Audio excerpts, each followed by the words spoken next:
Hello, everybody. I'd like to call this meeting to order. This is the September 5th, 2025 Transportation Committee meeting. First, I'd like to ask our interpreters to explain how to access the interpretation services. Please go ahead. Good afternoon. Announcement from the interpreter. To use the interpretation feature, please scroll to the bottom of the Zoom screen where the meeting controls are. Click on the interpretation icon World and select English as your language. If you're joining through the Zoom mobile app, cell phone, tablet, etc., please press the ellipsis, then interpretation, and then choose your language. Finally, click on the mute original audio to not hear the original Spanish logo in the background. Headsets are available for interpretation. If you're in the meeting room, please check out a headset from the receptionist in the lobby. Buenas tardes, aviso por parte del intérprete. Para hacer uso del servicio de interpretación, favor de desplazarse a la parte inferior de la pantalla de Zoom, donde aparecen los controles. Haga clic en el icono de interpretación, globo terráqueo y seleccione Spanish, español. Si está utilizando la aplicación móvil de Zoom, celular, tableta, etc., presione los puntos suspensivos, luego interpretación y luego el idioma. Si no desea escuchar el audio original en inglés en el fondo, por favor seleccione Mute Original Audio, silenciar audio original. Contamos con auriculares disponibles para el servicio de interpretación. Si se encuentra en la sala de reunión, favor de pedir auriculares con la recepcionista en el vestíbulo. Gracias. Thank you. Thank you. I would like to take a moment to acknowledge the land that we call home. The tribal nations of the San Diego region have historically faced injustices. We acknowledge the harmony that existed between the land, nature, and its original peoples who have since endured displacement, persecution, and systemic oppression.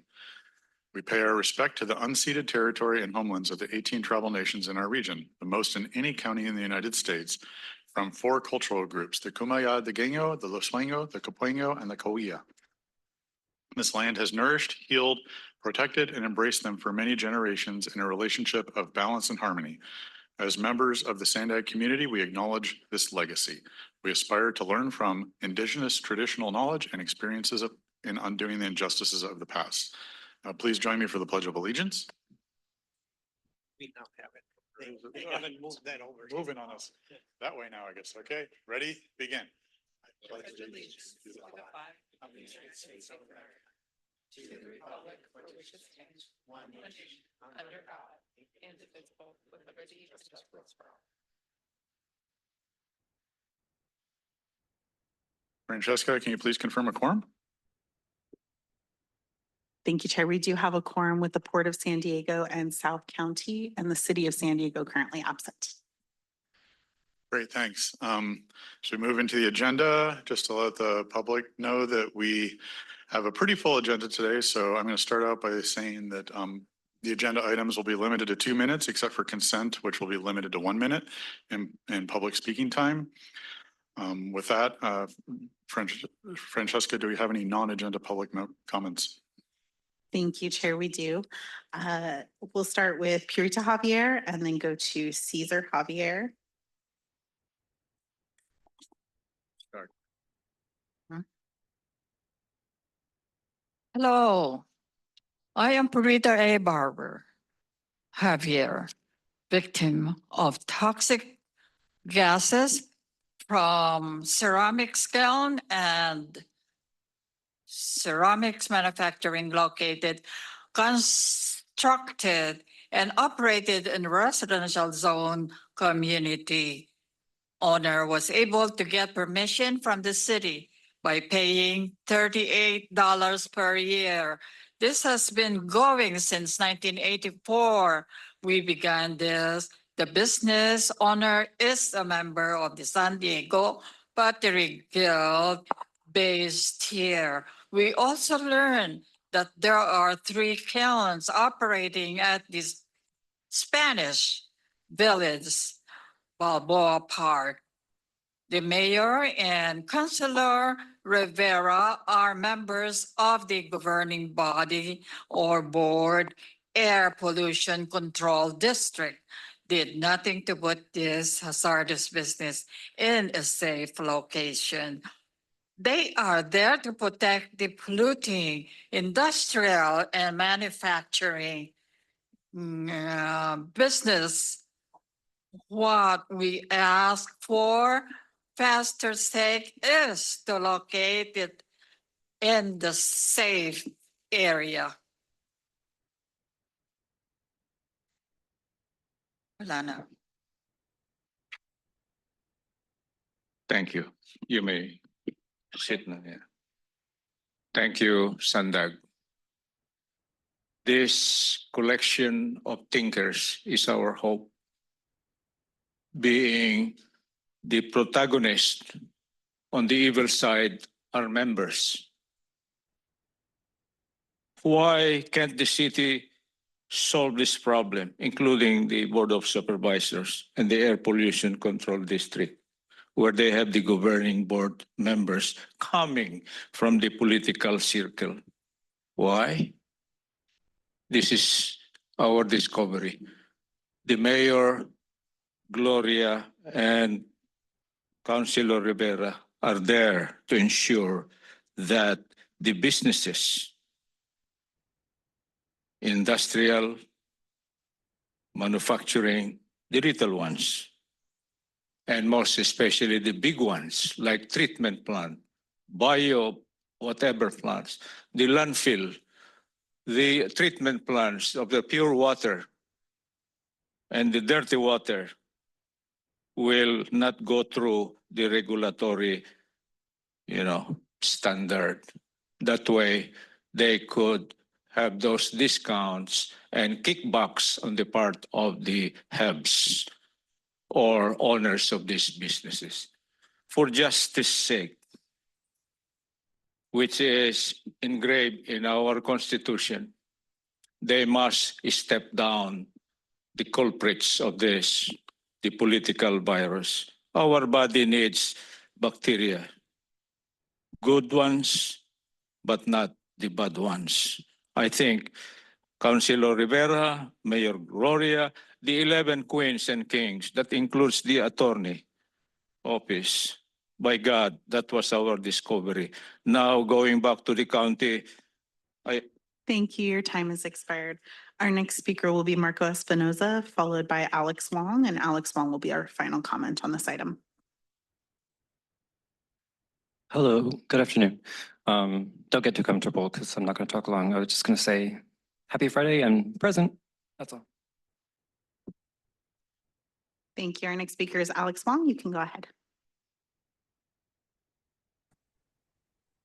Yes, so as I wrote in an op-ed published by the Voice of San Diego that was published a couple weeks ago, I believe that the answer to speeding up transit between San Isidro and downtown is not an express trolley. It is not an express bus, but rather it is more efficiently utilizing and maximizing the capacity and frequency of the existing Blue Line trolley. Because you see here, while speeding up downtown to San Isidro Transit is crucial, Rapid 640 is not the answer. It will feature lower capacity than the Blue Line. The Rapid 640 will have buses that carry only 100 passengers each compared to 450 passengers per Blue Line train. And it will come only, and the Rapid 640 will feature lower frequency than the Blue Line. The Rapid 640 will come only every 15 to 30 minutes, whereas the Blue Line already comes every 7.5 minutes. And the Rapid 640 will also feature lower speed than the Blue Line because even if the Rapid 640 had bus lanes and transit signal priority that got the bus out of traffic, even if the Rapid 640 skipped stops, it would still probably be slower than the existing Blue Line because currently the nighttime express bus that runs between San Isidro and downtown is actually slower than the Blue Line, even though it runs obviously in the middle of the night when there's no traffic and it skips several stops. So instead, we should increase Blue Line frequencies from 7.5 minutes to 5 minutes and implement signal priority through downtown. And the good news is that existing track infrastructure already supports 5-minute Blue Line frequencies. So of course, you might have to do some grade separation, but you will not have to build express tracks, for example, which of course an express trolley would require. That concludes my comments. Thank you. And that concludes the public comments. Thank you. Do we have any member non-agenda comments?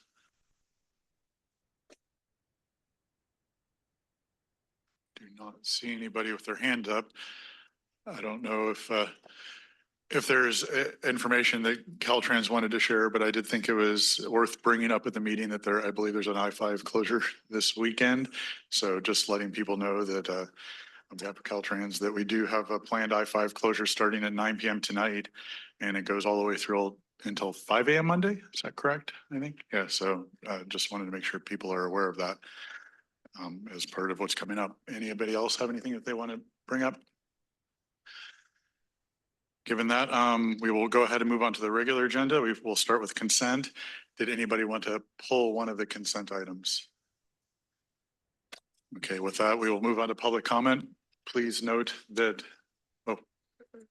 oh, sorry, yeah, Mario's update. Did you want to give your update now? Yeah. Okay, thank you. Hey, I hope everybody had a great August and hopefully got to do something fun or rest for all of you. A couple of updates of what has occurred. SANDAG hosted the California Transportation Commission is the first meeting that we host or that the CTC uses our premises.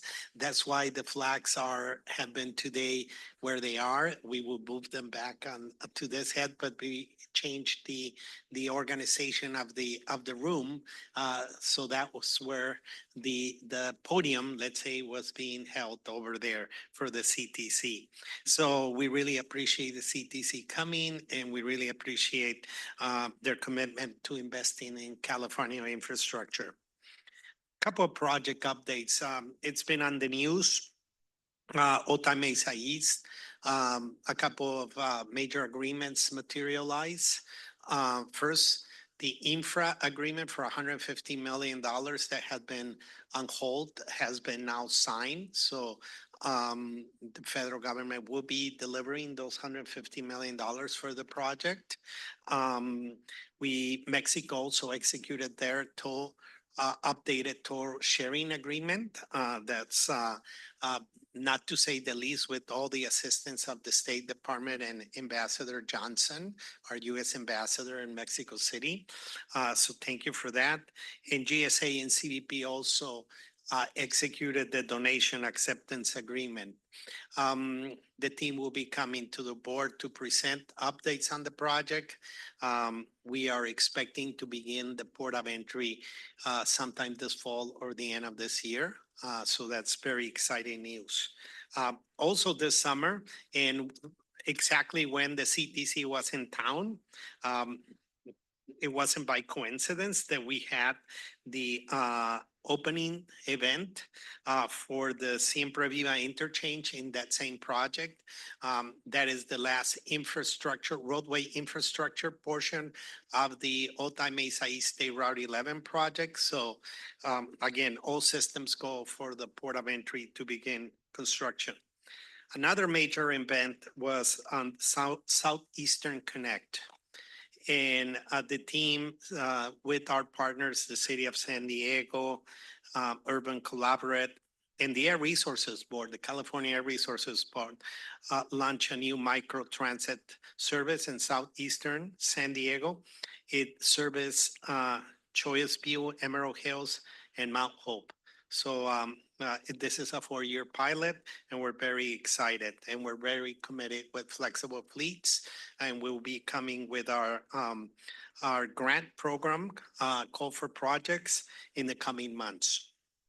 The regional plan had been released, the draft. Now we released the EIR. It's up for comments, and this is going to be up to October, if I'm not mistaken.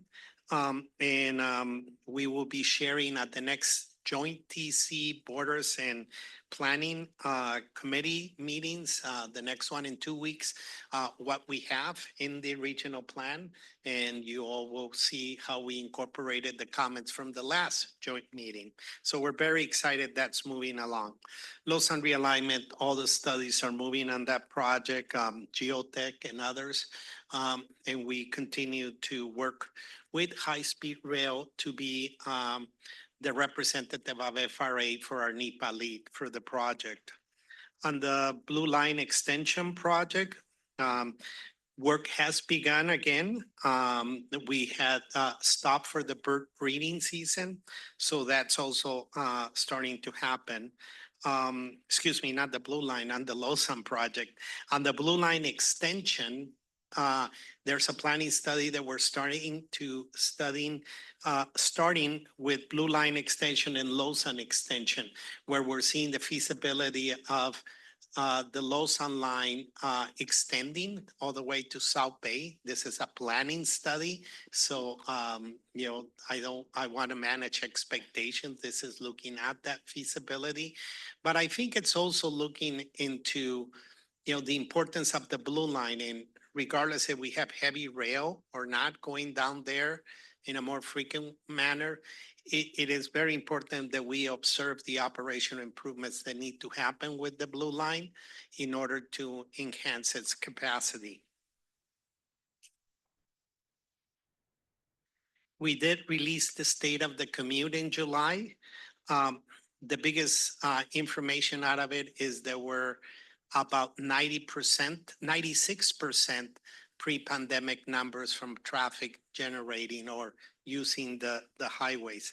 So I really want to thank all our partners, Caltrans, MTS, North County Transit, for providing all that information. I think that concludes my comments for today. Thank you. Thank you. And I will check once again to see if there's any other board member comments, committee members. Seeing none, now we'll go ahead and turn to the regular agenda, and we'll start with consent. As a reminder, I've asked to have public comments limited to 1 minute on consent, and I would request people do their best to stay on topic. We have approval of the meeting minutes, and we have the 2025 Transportation Development Claim Amendments update. So Francesca, can you please call the public commenters? Thank you, Chair. We have one public comment on consent. Cesar Javier.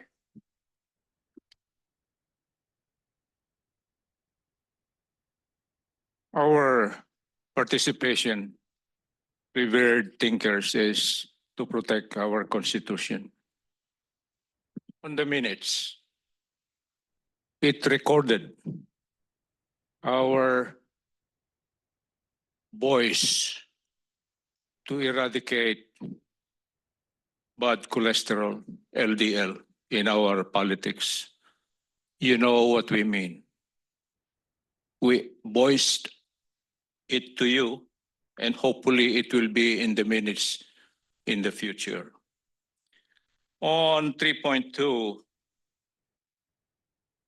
thank you, SANDAG. The process is good, better, best, because it is an antioxidant to give our system cleansing. This is a financial management process, and we revere that, we respect that, and we look forward that the same process morally will be done by the core city of San Diego. Thank you, SANDAG. That concludes the public comments. Have any committee member comments? Yes, Mayor Sanchez. Move approval. And I have a motion by Sanchez, a second by Second. White. Oh, sorry, just Dane beat you to it. So with that, please vote.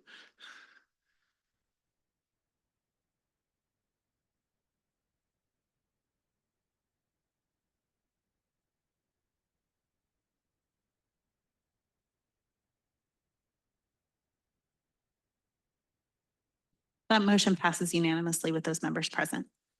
Thank you. With that, we'll move on to the regular agenda, and we'll start with item number 4, and I believe it's Goldie Urban that will be presenting.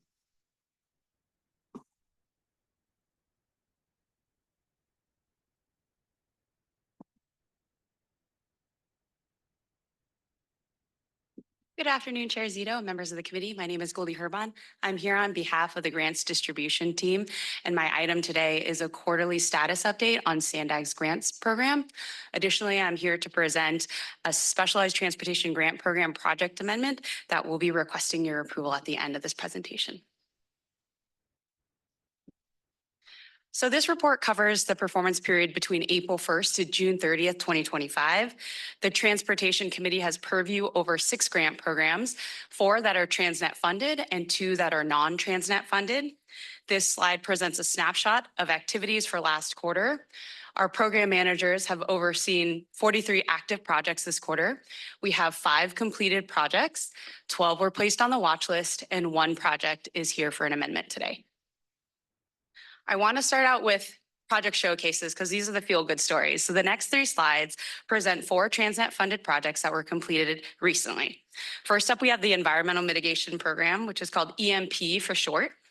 EMP funds projects that preserve, restore, and protect native habitat to offset disturbances caused by transportation projects that are regional and local.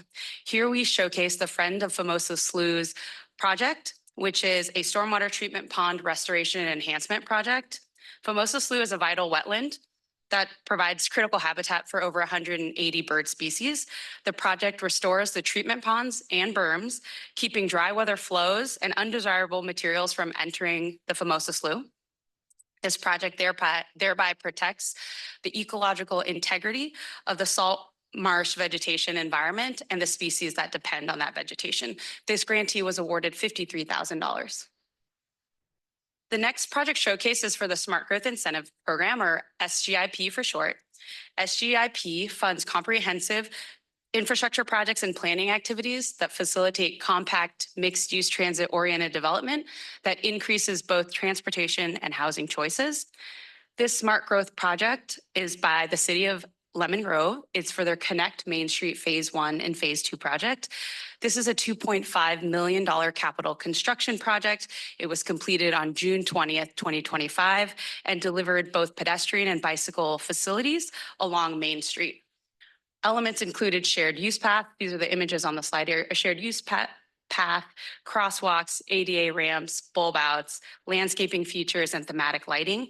The objective of this project is to improve the north-south movement of Main Street. I had the pleasure of visiting the site with the Director of Engineering at Lemon Grove on July 9th. He's already told me that they've experienced a transformative change. Like, people are using these shared use paths at lunch and in the evenings, and he experiences that every day because he goes into City Hall every day right there on Main Street.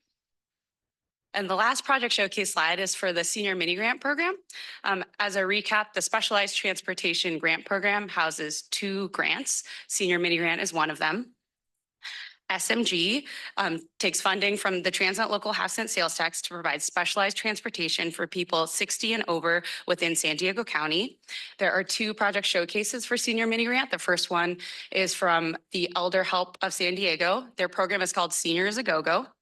Seniors A Go-Go is a volunteer driver program that provides door-through-door transportation options for seniors. And on the left is a photo of a Senior A Go-Go participant and her daughter, Anne. Elder Help plays a vital role in helping seniors, but also they support those who care for their aging loved ones like Anne. Elder Help was awarded just over $280,000, and their project began in June of 2023. They delivered just over 23,000 one-way passenger trips. The second showcase is by Travelers Aid Society of San Diego. Their program is called Senior Ride. Senior Ride offers transportation options that are free, flexible, and easy to schedule to meet low-income older adults' needs, transportation needs. And on the right photo is Irma in the red shirt. She's been a proud participant of Senior Ride since 2019. Senior Ride has enabled her to access additional transportation options tailored to her evolving needs, but it also has allowed her to continue to live independently and to connect with her community and her family. Travelers Aid was awarded $500,000. Their project also began in June 2023, and in 2 years, they delivered 391,000 one-way passenger vehicle trips. So now I want to move on to projects that were on the watch list. As the first slide stated, there's 12 projects on the watch list. Grantees that consistently fail to provide timely and accurate progress reports and invoices are placed on the watch list, or if projects don't meet their major milestones, they're also placed on the watch list. So for this reporting period, we had 1 project from the Active Transportation Program. It's the City of Carlsbad Boulevard and Tamarack pedestrian improvement project. This project's on the watch list because their grant expired and they didn't produce their project deliverables as outlined in their scope. This project went to ITALC for an amendment. ITALC then recommended that their grant amendment request be approved by the board. This will be heard as a separate item today in TC. So you will be discussing and potentially approving a recommendation as a separate item. For the Smart Growth Incentive Program, there are 3 projects on the watch list. These 3 capital projects are on here because they have continuing labor compliance issues that's barring them from making their major milestone schedules. And now the remaining 8 watch list projects are from the STGP program. The first 2 are from FACT. They continue to provide invoicing errors, and they've been on the watch list for over a year. The rest of the projects are on the list for the first time, and it's because they're underperforming in delivering one-way passenger vehicle trips. And now moving on to the performance report. I'm going to do a very high-level flyover of the performance report, but if you want more details, it's in attachment 1. It's a thorough report of every single grant program that you have purview over, and it has just the performance metrics that we've monitored for this reporting period. So this slide displays 4 bar charts of 4 grant programs that show the active project expenditures through June 30th, 2025. So at the top, we have ATGP, Active Transportation Program. That's reflective of 1 project, Carlsbad Tamarack Project. They were awarded just over $1 million. They've expended 57% of their project award, or $601,000. Moving down to EMP, there are 8 active projects. Their total grant award is $1.5 million. They've expended 51% of their funds. Now, the Smart Growth Incentive Program has 6 active projects. Their total grant award is $7.2 million, and they've expended 77% of funds, or $5.5 million. And lastly, we have SDGP at the bottom. This represents 28 active projects. Their cumulative grant award is $11.8 million, and they've expended 85% of their funds, or just under $9.5 million. So I'm going to dive a little bit deeper into STGP because there's 28 total projects here. Just as a reminder, there are 3 project types that are funded through STGP. The first one is mobility management projects. These are the types of projects that provide travel referrals, travel trainings, and brokerage transportation services. There are 3 mobility management projects, and they have been awarded $1.7 million, and they've expended 65% of their grant allocation as seen on the top bar chart. Now, the second and third grant types are operating and capital. So operating projects under STGP support mileage reimbursement, volunteer driver programs, and transit subsidies. And capital projects are simply vehicle or equipment purchases. There are 5 projects that are operating and 20 projects that are capital.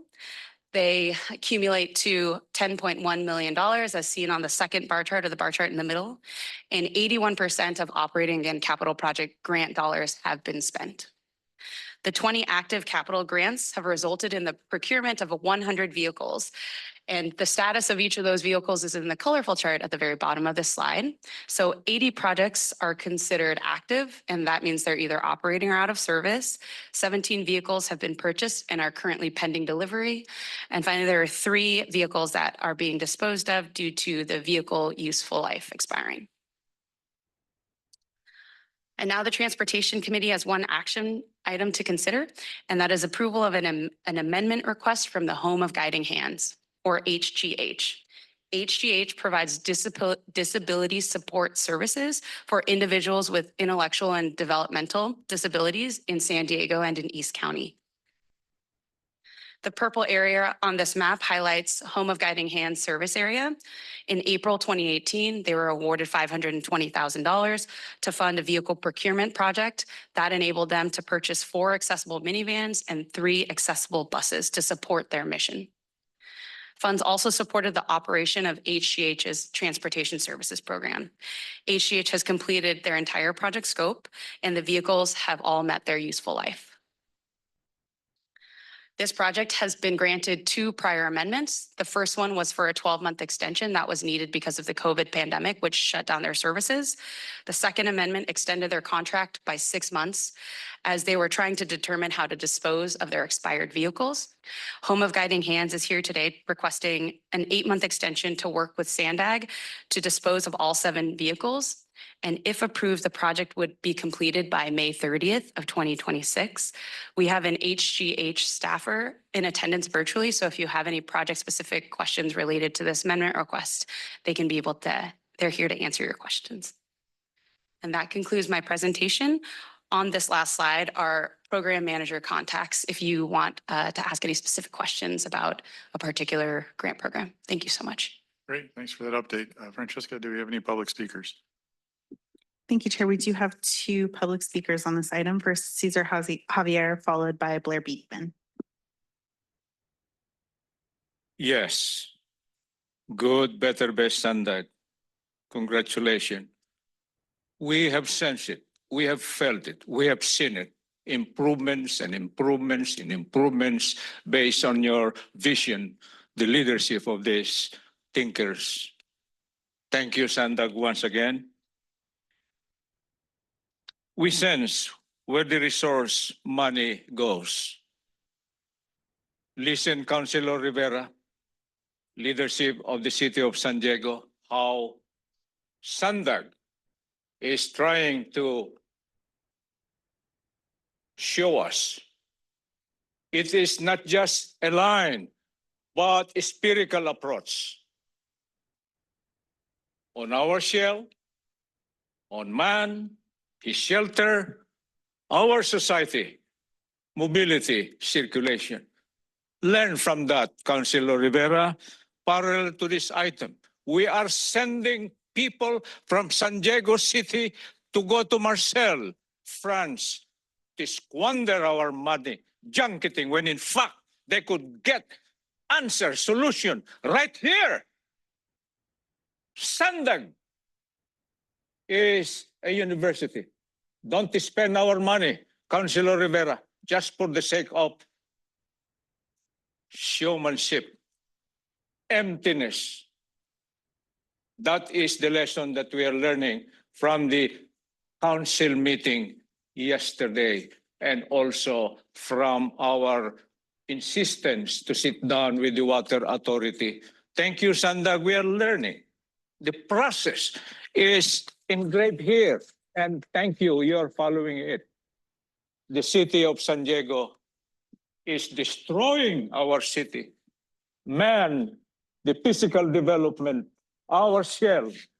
Look what they're doing to Tijuana. Thank right you. here. Your time has expired.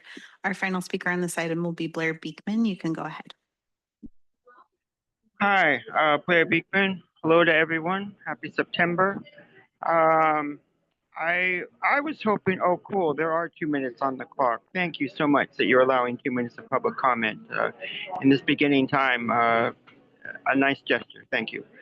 I wanted to comment, my Zoom cut out on me on the consent calendar public comment time. And I just wanted to comment that relates to this item, in fact, that I think consent calendar, Mario, he often speaks before at consent time, and he speaks on a lot of items. I hope consent calendar in the future can be a time that we can publicly speak on Mario's comments and add additional public comment if that's possible. Thank you. For this item, at the beginning of the report, it talked about issues of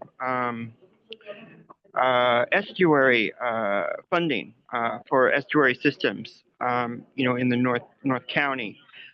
It's really important, our work and efforts in that work, in that environmental work, and that I hope in our work with the Lausanne corridor that we can be very talking about often and a regular part of how to talk about Lausanne corridor issues. It was very nicely mentioned about trolley issues today, the Blue Line. A lighter footprint as possible for the future of North County estuary issues is really, really important. And I just wanted to remind everyone of that. And it sounds like, was the Blue Trolley talking about moving the trolley through the North County Lausanne corridor area? I didn't quite hear that right, but that is ideas that are going around. And I know the Truth talks about that idea often. And it's something to really be considering as choices. And I think it's important, good choices, how to consider the future planning for Del Mar and all the Solano Beach area and all the cities in that area Thanks for Thank you this very item. much. Your time has expired. That concludes the public comments on this item. Thank you. And thanks again, Goldie. Just to refresh my memory here, that was a really nice update, but the only thing we're being asked to take action on is the one expansion for the guiding hand, extension of the guiding hands, correct? Correct. Okay, thanks. Do I have any, Mayor Sanchez? Thank you. The Guiding Hands has really fulfilled most of their contract. It's only, they just need additional time to dispose. So I move approval Mayor, for their extension request. okay. We have a motion by Sanchez, a second by Duncan. Do we have any other people that wish to make comment? Looking around, seeing no one, I will go ahead and call for the vote.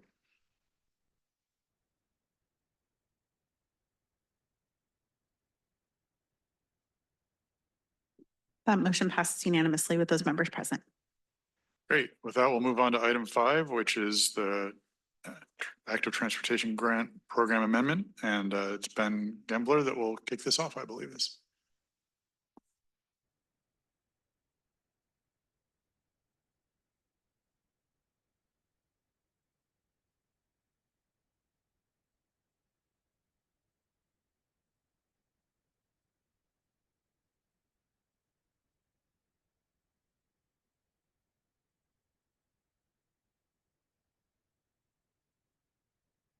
All right. Good afternoon, members of the Transportation Committee. I'm Benjamin Gembler, and I'm here with Paz Gomez and Tom Frank from the city of Carlsbad to request your consideration of a revised amendment request by the city regarding their Transnet Active Transportation Grant Program, or ATGP project. You may recall that we came to you with an amendment request for this project earlier this year. Since that time, a number of developments have taken place, which have resulted in the revised amendment request that we are bringing to you today.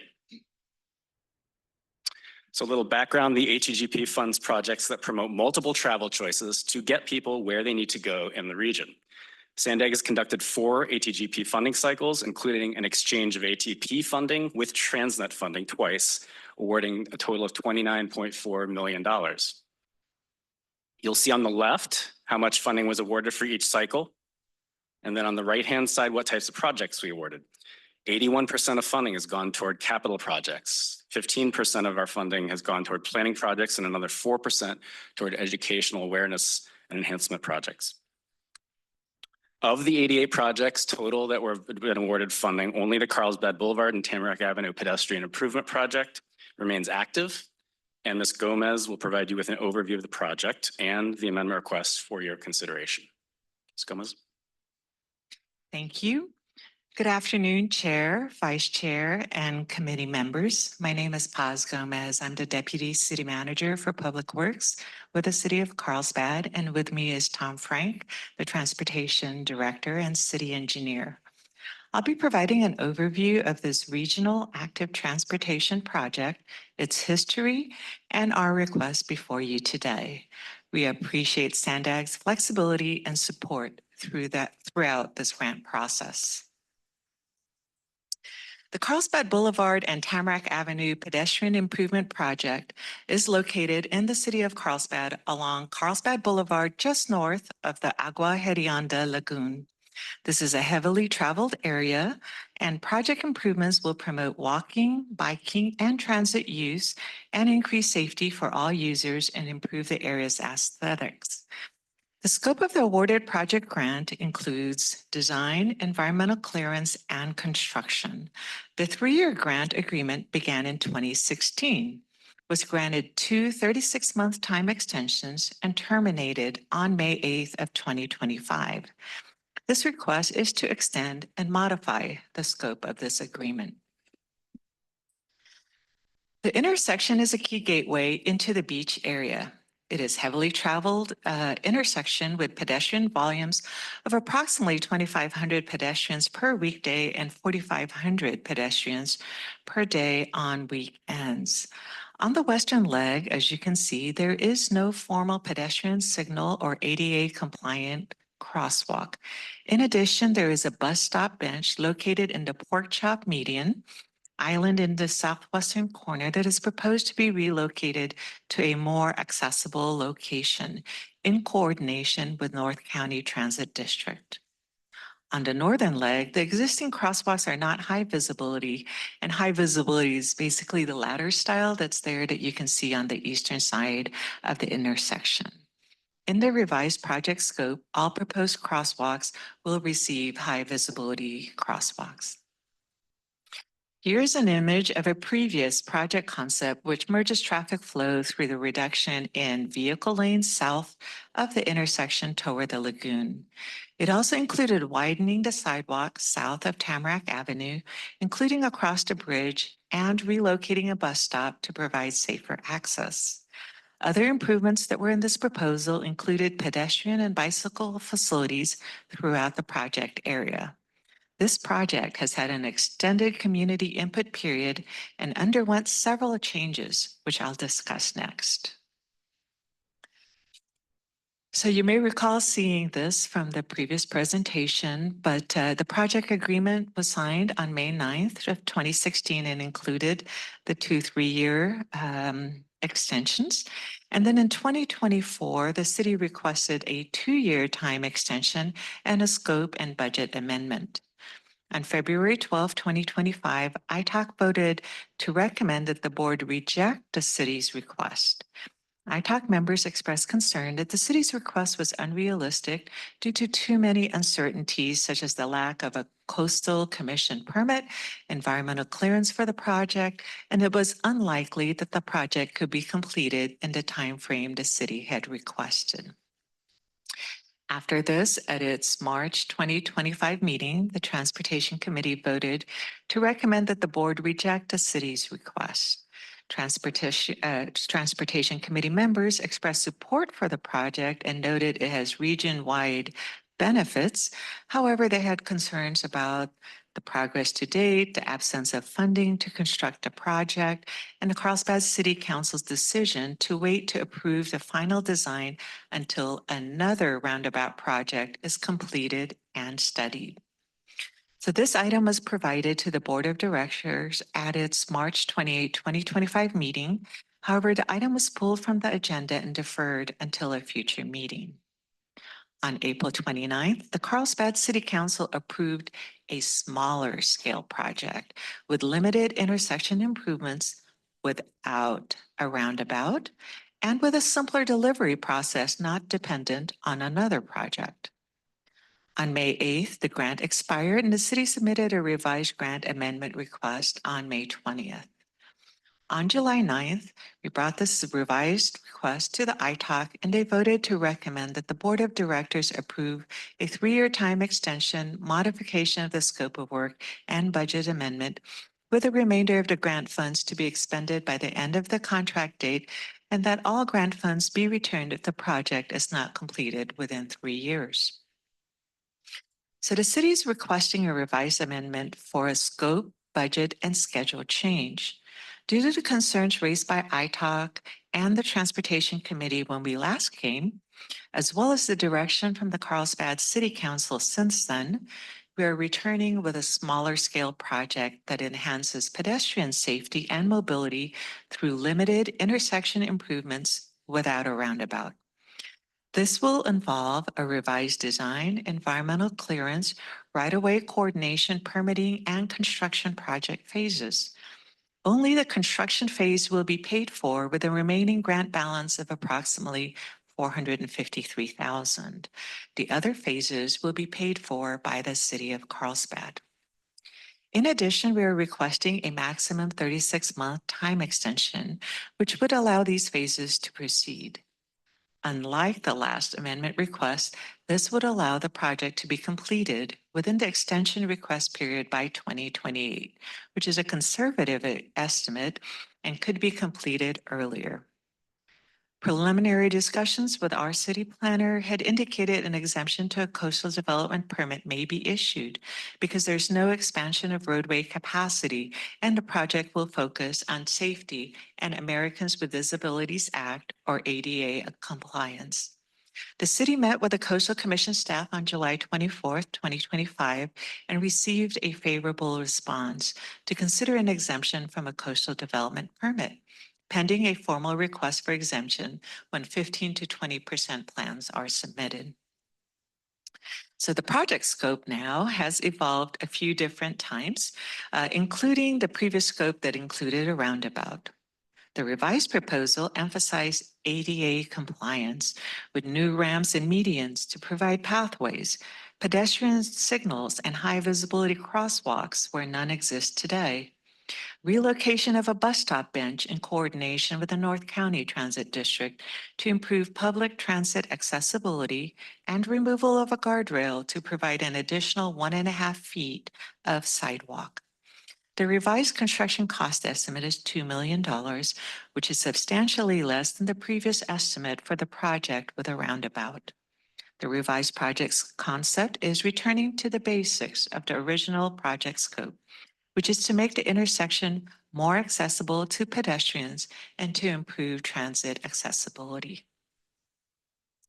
This table shows a comparison of the original grant proposal scope as compared to the revised proposal, and the roundabout is no longer included in the scope, but the intersection can be reviewed for a pedestrian scramble.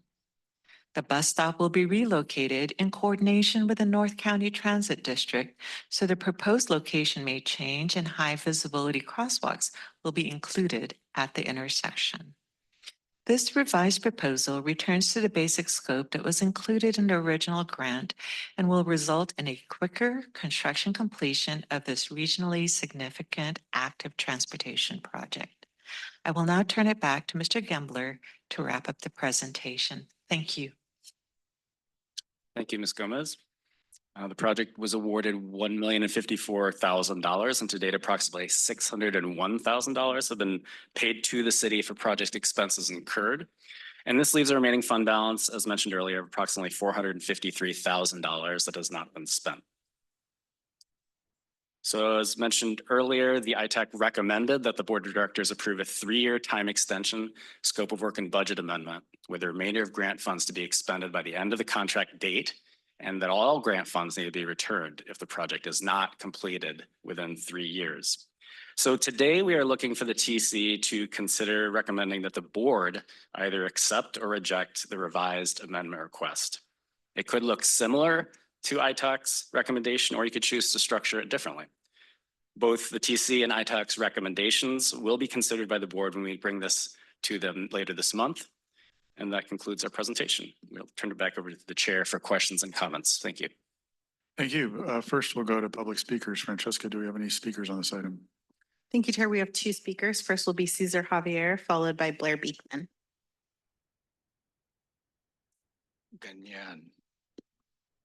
Ganyan. Thank you. And congratulations to Carlsbad. They are brave politicians because they were able to put up desalination plant. Now they're trying to improve the scope to accomplish their vision. I heard public safety foremost. Compared to our experience with the City Heights, Councilor Rivera, wake up. They constructed a roundabout. This is still in the agenda, sir, about the roundabout safety thing. The roundabout that was constructed along City Heights, it's not a roundabout, but it's a pavement, the same as the existing street. The trucks would run over the roundabout just to have a safety passage. Go and see. We are not lying. We are just observant. Councilor Rivera, is that correct? And now you complain to the council members, your colleagues, oh, the project is a failure because there are a lot of businesses who lost their profit because of the construction scope and conduct or construction implementation. Now, where is sanity here? That is our core city example of corruption, ineptness, and bad cholesterol. Bad, what do you call that in medicine? These are what we call the virus destroying our city. They stop, and they're here. I recognize them.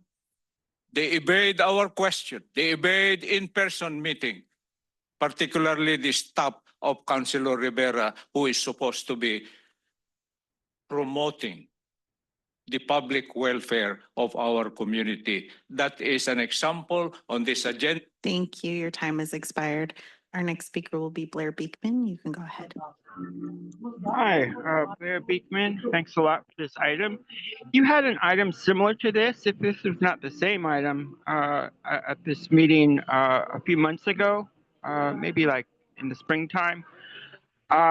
It was about a roundabout, I think it was in Carlsbad along the highway by the beach and by the ocean.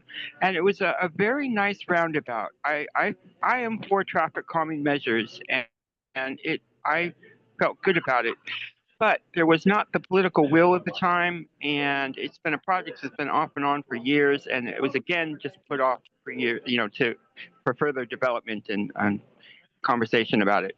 How is that going? Is that a part of this? Because to me, this item reminds me of, for North County issues like this, to create a sense of the need of traffic calming and how that can help things overall can be an important step.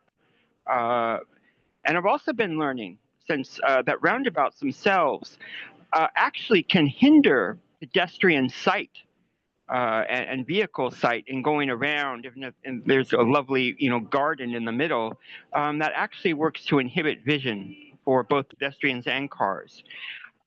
So there are other choices and ways to traffic calming measures, and knowing what's the exact right fit for an area is important. So that's, to me, the ways to build political will.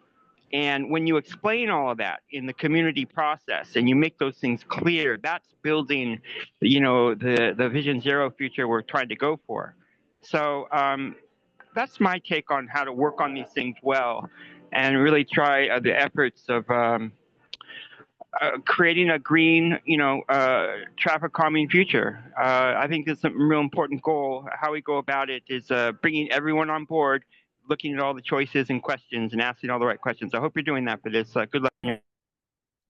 Thank you. That concludes the public comments. Thank you. I think I'm going to jump in with a quick question here, just so we're all on the same page as well.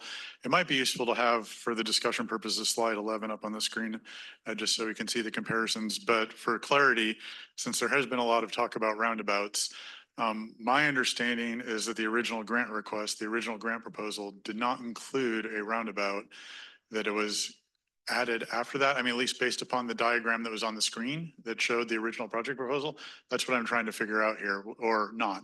And then the general gist is, slide 11 was trying to show how close this proposal is now to the one that was originally won the grant award, and it would be useful to spend a little bit of time talking about that, if you could.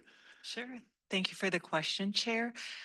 Originally, in the grant proposal, it provided for either a roundabout or pedestrian scramble to be investigated. And so in the table that we showed is that this proposal that we are bringing forth does not include a roundabout, but we will be investigating the possibility of a pedestrian scramble.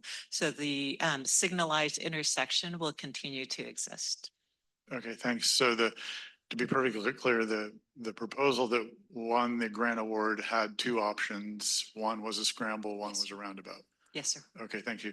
And then just for staff, with respect to the ITALK recommendation and the interesting recommendation they made, have we ever, I mean, it sounds like, and again, for clarity, they were recommending that we potentially, if the grant weren't, if the extension was awarded and the grant weren't done on time, or the project wasn't done on time, that we try to claw back all of the funds all the way back to day one.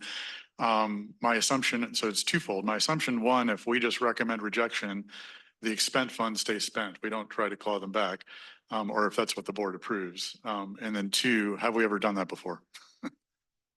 We have never done that before. And this is the attractive piece. We had discussions with the city, and there is a commitment to deliver, and to prove that that commitment is there, they're willing to return the funds if they're up the grant, if they would not be able to deliver. So that sets some precedents for other programs.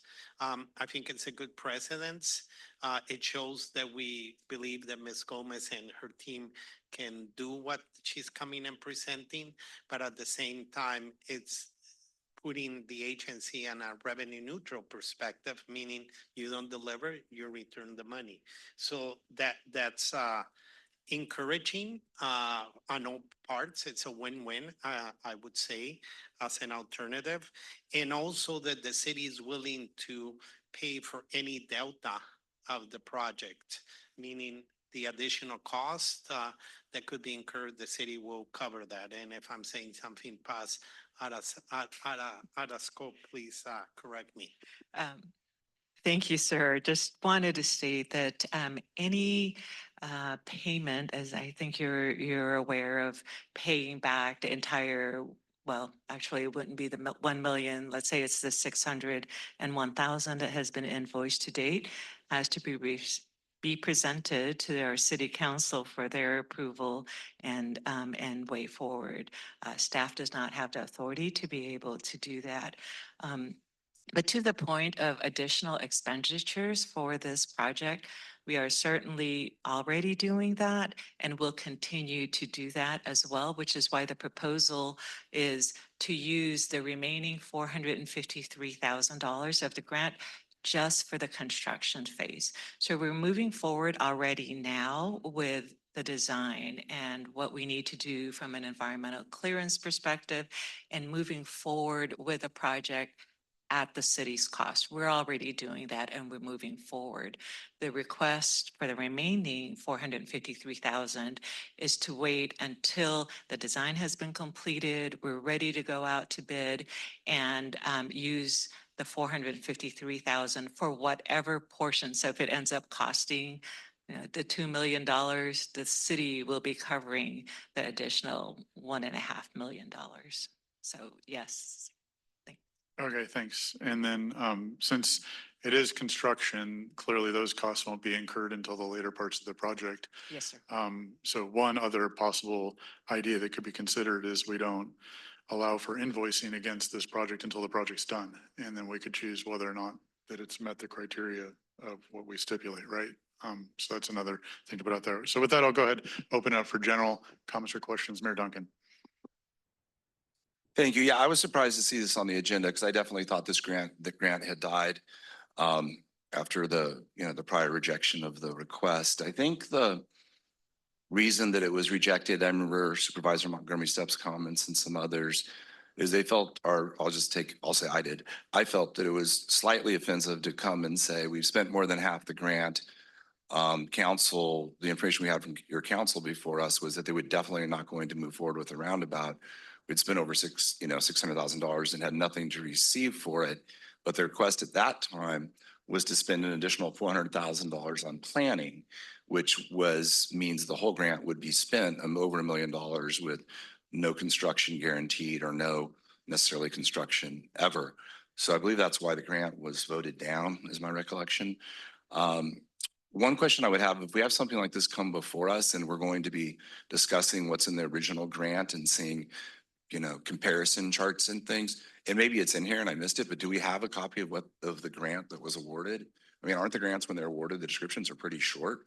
It seems like we should have that in front of us right now instead of, do we have what it was for? Because my understanding, this was 100% a roundabout project.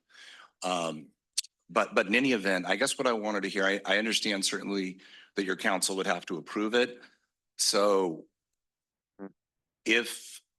I guess I assume you're waiting to see what the board does or what Transportation Committee does or not before that would come before your council. Because, I do agree with the ITALK proposal that for a different project, I understand it deals with the same intersection. I'm definitely for safety and it seems like a good project. And I appreciate that the city will be paying for, 3/4 of it or whatever it is at this point, not counting the original 600. But just the remaining 400. But I think there should be some tie after a decade to performing on that new project. So that's where I stand. I guess I'm interested in how the process will go with us and with the city if this board, if the members agree with me, or if ultimately the SANDAG Board of Directors agrees to have that restriction. So I guess I imagine, is the request from Carlsbad to just have us decide what we want to do, or is it to agree to include? Okay. So I told them, they're not here saying, hey, listen, we are comfortable if you want to include the recovery of funds if we don't move forward. And if you approve that, we'll take it to our council. Because I know, Mario, I wasn't quite sure because you're saying you spoke with them and met with them. And so I don't know if you have any more light or if Carlsbad does on that. No, it would be, if I would say, if the board would approve the ITalk recommendation, staff will work with city staff on securing the condition that that the board is asking for, right? If it's a no deliverable, they'll pay back the grant. Understand PASS doesn't have that authority, but we will take it, or we will ask them to take it to city council. If city council agrees, then we can honor the approval of the board. If the city council doesn't agree, we come back to board and say that wasn't deliverable, then probably that will be it. Okay, so I framing it in the form of a motion, from my point of view, and it would be, a motion that the Transportation Committee recommend to the board that we approve the remaining grant balance being used as set forth with, to me, I think there were two restrictions. I'm not sure if one of them is in here, but one is that if the project's not completed, the full grant amount of funds expended be returned, whatever that number is. And then two, I believe you said, and I'm not sure if this, but I would add it, that these funds be used for the construction of the project. And so I would make that motion. I don't want to be premature, but that would be my motion. Okay. Mayor Sanchez. Thank you. I appreciate the presentation by the City of Carlsbad as well as Mr. Gambler. I would, however, like to see, instead of, and I'm referring to the page 11 presentation, it says, the original grant proposal was roundabout or signalized with pedestrian scramble, and then revised, it's saying signalized can review for pedestrian scramble. I would like to keep the pedestrian scramble in there. Make this as close to what the original proposal was, as well as under the last part of the description, which was the original was repurpose existing right-of-way, multi-use trail, mid-block crossing with enhanced pedestrian safety features, curb extensions, high visibility crosswalks, and a pocket park adjacent to the relocated bus stop. There's a lot that's been taken out of there and only left with the high visibility crosswalks. I'd like to see that as well. And the reason why I'm thinking that is that there was competition here for the original grant. And the grant was awarded based on the original description. And I'd like to, I don't remember, it was 2016, what the projects were, right? But this obviously stood out. I see that, the roundabout, sometimes they work, sometimes they don't.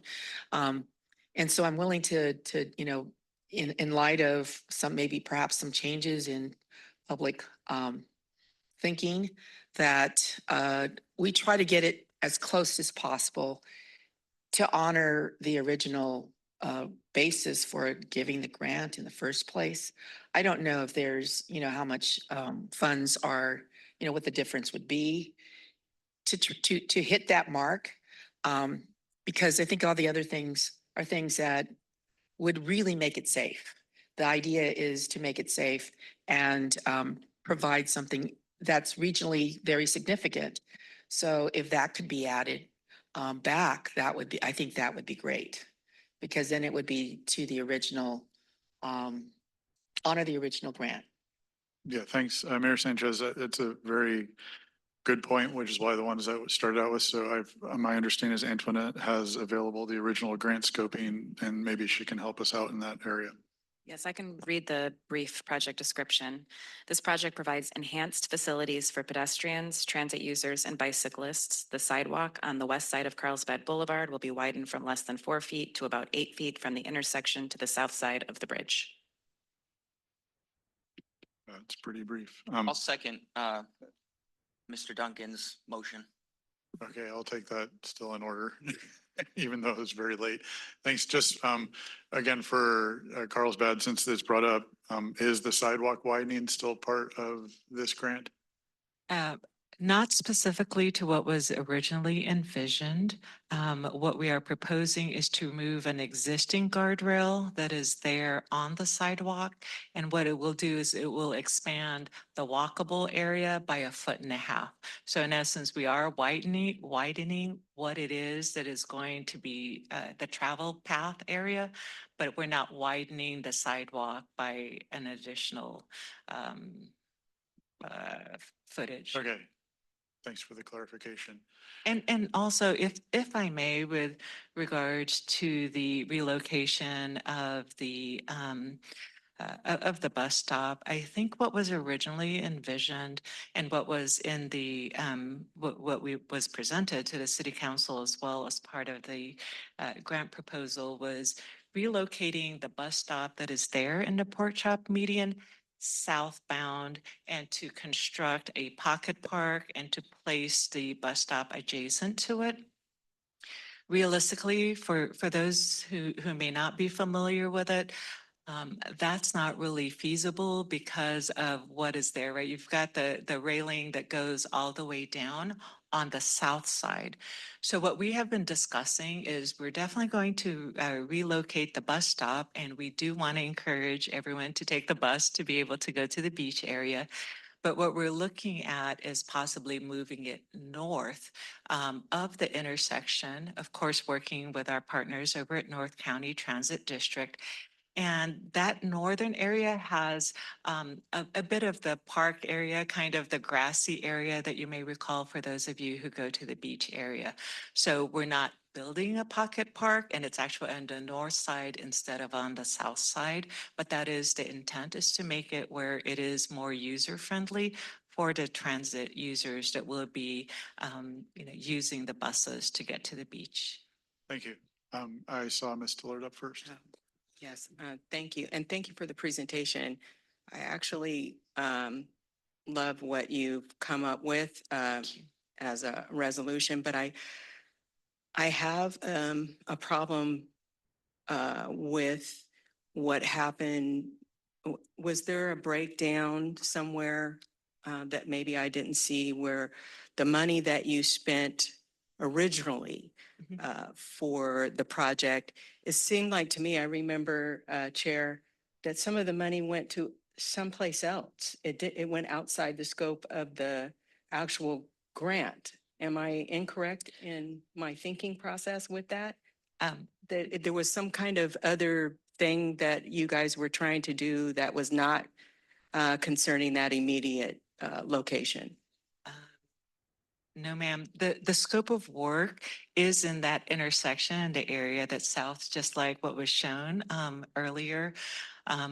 Perhaps what you may be recalling is the roundabout portion. So I've been with the city of Carlsbad for about 7 years now. And when I arrived, this particular grant, the statement was, oh, there's no physical way. We've checked it out. We cannot put a roundabout at that intersection because it's geographically not possible. And so when Mr. Frank joined us a couple of years later, said, well, let's get Michael Walwork, who is a roundabout expert, to come take a look at it. And he did. And then the outcome of that was it is possible to have a roundabout. So that was the direction that then we changed and started looking at that.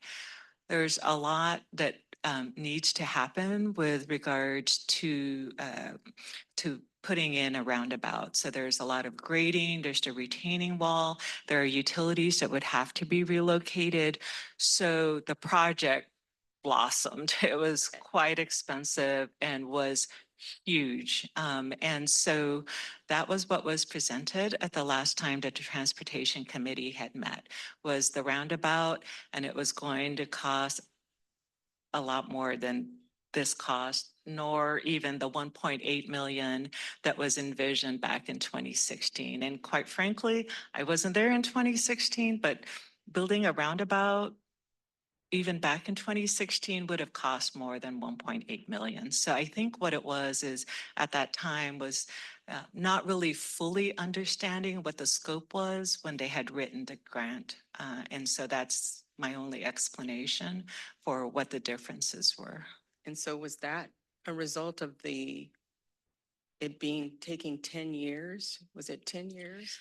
Yeah, yes, ma'am. So originally it was signalized. So, okay, well, originally it says roundabout or pedestrian scramble, and then that was dispensed with, said, no, we can't put a roundabout. We're going to go with a signalized. Then it was like, well, we can, and let's go take a look and investigate it.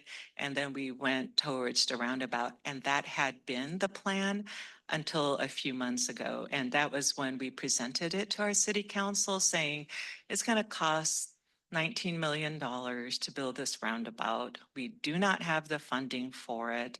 We're going to have to relocate our utility lines, and this is how it's going to cost and how much it's going to cost. And at that time, there were some neighbors and some other residents who chimed in and said, no, with the amount of traffic, the pedestrian traffic that is in that area, they were concerned with regards to having a roundabout at that particular location. So when it was discussed at our city council meeting, it was, hey, here's an opportunity to have an intersection improvements project that's much smaller. We can deliver on the ADA compliance. We can relocate that bus stop, which is going to hopefully be in the northern part of the intersection. We can put in the pedestrian signals, the high visibility crosswalks, remove that guardrail, make it 1.5 feet wider so that we can have more pedestrians walking. So a lot of the basics of the original scope were included in what we're proposing and moving forward. So just one more question. Since you can't do the roundabout, a roundabout is really designed to slow traffic. Yes, ma'am. With the new proposed design, will that really help the speeding or, unsafe driving behavior that's there now? Because I realize that it's really a dangerous section. And so do you think that with the way that you've designed it, even though we couldn't do the roundabout, that the pedestrians especially and the bike riders will be safe? It's signalized now, and it's frequented quite often. And so so this project is not taking away from the safety that is there now. To your point about roundabouts, there's differing opinions, right, on whether or not it's safe. We have had some folks talk about the State Street roundabout that's on the northern part of our city, and so we feel that that has actually been very safe with regards to helping with some drivers who are driving under the influence so that they don't endanger others. But on the other hand, others have argued that there have been more collisions because drivers are just not familiar with roundabouts, and so they end up going into the center of the median and crashing into our public arts. So there have been arguments in both direction with regards to, from a safety perspective, on what makes sense from a roundabout perspective. And we have had robust discussions within the city with regards to roundabouts and traffic circles and things along those lines. And so at this particular intersection, I think that the signalized area will continue to be there, but we're going to add in some more safety features like the pedestrian signals that do not exist on the western side of the intersection. We're also going to be reformulating it so that that pork chop median that's kind of awkward is going to be removed, and we're going to improve on the accessibility for the pedestrians, so it will be safer for pedestrians to be able to travel, because on the western side of the intersection there is no crosswalk there, so pedestrians kind of just make their way through when they need to. Yeah. So. Thank you. And Chair, I agree with Mayor Duncan's motion, so I will be Okay, saying yes to that's- that. Thank you. We'll wait till we vote. Mayor Sanchez again, if you can. Yep, thank you. As follow-up, I didn't hear about the curb extensions. Is that still part of the project? No, ma'am. What about the multi-use trail? No, ma'am. The multi-use trail is actually further down. That's closer to, I think what was initially envisioned of having both the pedestrians and bicyclists being able to do that. It would involve a much larger project. And Sorry, to keep the answer direct though, was it part of the original project? Yes. I'm asking if Carlsbad believes it was part of the original project as well. yes, in the version that was presented to our city council for their And the version that approval, won it the grant included- award. Yes, sir. This is the, it actually says active transportation grant program. I mean, I appreciate Ms. Sanchez reading it, but the version that we have included some other more details that went into the right of way. Thanks. Right, so, and my last question is back to the pedestrian scramble. Is that going to be included as part of this revised? Yes, ma'am. We're going to proceed with investigating. It's just It that says can review for pedestrian scramble, but it doesn't commit to actually. we'll review it. Yes, ma'am. We will. When you review, so review suggests it could be a no. So is this a commitment to doing the pedestrian scramble, to actually doing it, constructing it? So there Make are it part of things with regards to, I think, and you are aware that we have 2 scrambles in the city of Carlsbad, just north of this area, both at Grand Avenue as well as at Carlsbad Village Drive. And so each, from an engineering perspective, each intersection needs to be reviewed to make sure that it's even possible to be able to do that within the realm of. And you haven't done that yet? No, ma'am, not yet. But we are Thanks. going Yeah, to so, take yeah. a look at that. That's the So reason my why. understanding of the challenge here is that, I mean, unfortunately, even though you spent all the money, you did it on the direction of a roundabout. So Yes, sir. you don't actually have a 20% design yet, correct? Correct. We are starting over. What you're saying is you don't know if you can do one until you get to at least 20% design. Correct. But your objective would be to include one. Correct. Okay, Yes, sir. thanks. Any other quick comments? I mean, I'll make a Yeah, couple of comments. just you know, if the motion does move forward, how can we ensure in the future that projects do what they say they're going to do? Because I think if we're all competing for, you know, smaller pots, I think it needs to be as moving forward on the project that's been described as much as possible.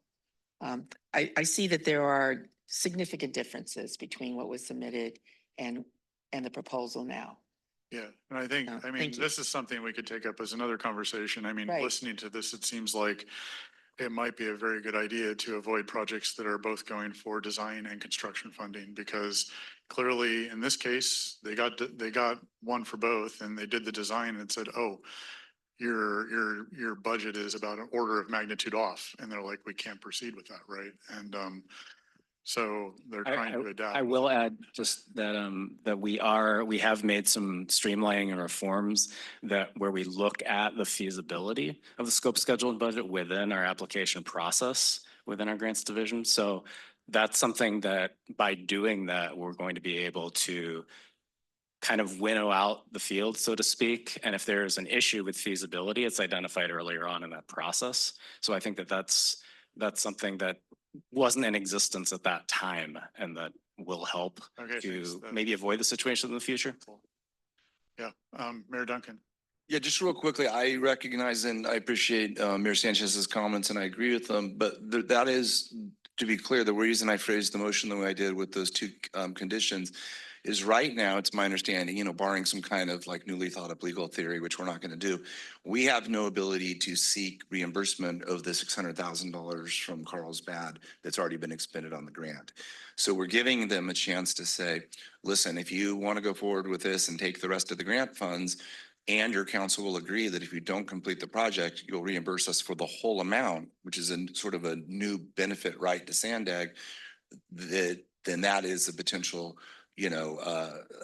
us getting something for giving them this additional opportunity to use the 400,000. So that's why I was willing to go along with it. And I would just add at the end of that comment is that if their city council doesn't approve it, they may say that's too risky. Well, then this grant's over and we have our $400,000, assuming the board agrees with what we do here today. Well, yeah, and so along those lines, I guess that'll lead into another question of staff. I mean, if we make that recommendation and the board approves that recommendation, I assume that's actually what happens. And at that point in time, Carlsbad doesn't have the ability to back out anymore.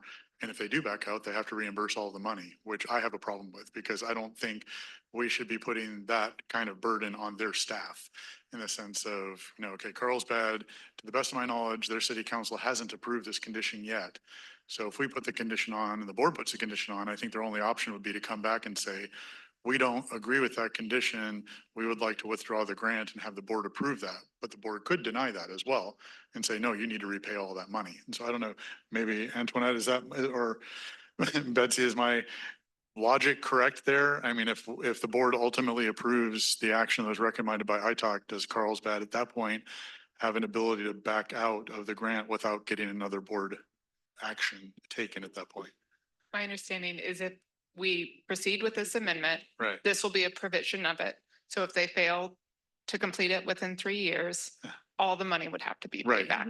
Even though the council hasn't had a say on it yet. So that's why Presumably the council would need to approve the grant amendment. they need to approve the amendment as They well. need to. Okay, Yes. okay. Official until it's So in they- the amendment itself. Okay, got it. So it's not just the board. Okay. Any other comments, questions? Just another clarification. I realize that this has been said many times, but by paying back all of the money, you're talking the entire amount of the original grant, right? Yeah. Okay, thanks. Yeah. Actually, it would be the 601,000 if we don't, because that's the only amount that Yes, I has been understand. paid at that time. Well, That's not a certainty. I will say it while I still have the floor that my parents lived off of Tamarack for probably a decade, and I truly believe that that intersection needs some sort of safety measures. It would be wonderful if they were extreme safety measures, but it doesn't sound like that's in the cards or in the budget. So is there anything traffic calming that will come from this that you can see, that you foresee, like narrowing lanes or striping or anything like that? No, ma'am. The striping will be the high visibility crosswalks that will enhance the crosswalks to That's be more safety for the visible from pedestrians, safety. right? But Correct. it's not traffic calming. It's not, no, okay. ma'am. Thank you. Yeah, thanks. And yeah, along those lines, just to make some comments. So just one, I have some concerns just in general with respect to differences between what we would be approving now versus what was originally approved, but might be able to get beyond those. But I also have concerns myself around setting a precedent of trying to claw back already expended grant funds for something that wasn't criminal, illegal, or whatever. I mean, fine, if they had broken the law, let's go after it. But I mean, it seems like we're setting up a rather interesting precedent, and maybe in the future start saying, well, if people apply for grant extensions, we'll only give them if the council agrees to let us claw back everything that was spent to date. And this seems like a funny, it worries me. It's a very concerning road to travel down. I certainly can support the concept of just saying, you know, we're not going to spend any more money on this grant unless they get the project done as they propose in the time frame they propose, and we're not going to reimburse any more expenses until the project's done. And if they get it done on time, we will, at that point, we can they can submit an invoice for the amount of the remaining in the grant, because then we're not trying to claw back invoices that we've already approved and put ourselves in what I think is a rather precarious situation now and in the future. But I personally have challenges with that particular model, and thus can't support what's being proposed as is. But unless somebody else likes other ideas like mine, we can take it forward from there. Sir, if I may, so earlier on, because while we were still looking at the roundabout and we knew that the grant was going to be expiring, and we knew that there was a possibility that there would not be support, for when it goes forward to the SANDAG board. At that time, we had reached out to SANDAG staff with regards to what are we being held liable for if we obviously cannot complete construction by May 8th of 2025. At that time, what was pointed out to us was a SANDAG board policy number 35, which basically addresses your point, which is it's expended funds that had already been issued, that if the city had done their due diligence in moving forward with it, that the city isn't required to pay back what we've already expended and had been invoiced. So that was, and it's just that the rest of the remaining grant funds would not be available any longer.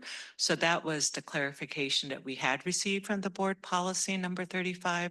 So I just wanted to bring that up as well. Yeah, and I understand that's exist. And to the point of what's at risk here, though, I mean, you are correct that if we move forward and you don't complete on time, you have the current 600,000 expenditures at risk, but it would also be anything else that you invoice that SANDAG reimbursed up to that point as well. So it could be up to the $1 million if you had already invoiced and been reimbursed for the $1 million. It seems less likely since you're only asking for construction funds, but it could still be an issue. Okay, any other discussion? We do have a motion in a second. Okay. Could the motion maker repeat the motion, please? Do we have anything? I think it's up there. It's basically I'm happy to repeat it if you want me to. Yes, I I'm think not it's sure on the what's board. happening. I'm sorry?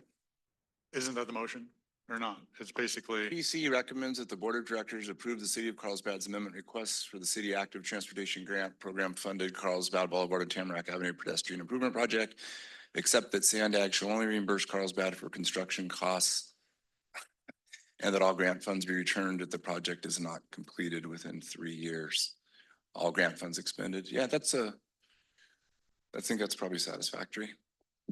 And the only thing is, so to be clear, if Carlsbad City's Council denies, because it's a voluntary agreement, I mean, I don't agree that it's some type of punitive thing. They don't have to do it if they don't want the $400,000, and we're not going to go after them for the 600. But anyways, do we need any language? I would just ask the council to add it to the motion that if it's denied by the city council, that then the grant is closed out, or what happens? That would happen by implication. So I don't think you need the language. If you want to add it, I'm happy to, but. Okay, I'll leave it off then. I just thought by implication, last time we voted to reject it, it would have been closed, and now we're back. So, but okay, I'm fine with it. That would be my motion. And is that your second? Second. yeah. So, and just for clarity, we voted to recommend to reject it. The board actually never took action on it. So it's only the board's motion that matters in the end of the So day. did it go to the board? It never got agendized for the board. Yeah, I've So- noticed things like that happen sometimes. Hey, I'm not on the board. Anyway, okay, please vote.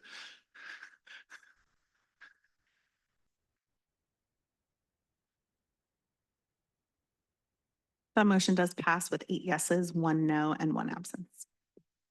Okay, thank you. I believe we're good on number 6 then. Yeah, okay. So with that, we will go ahead and move to item number 6, which is the Transportation Development Act Triennial Performance Audit.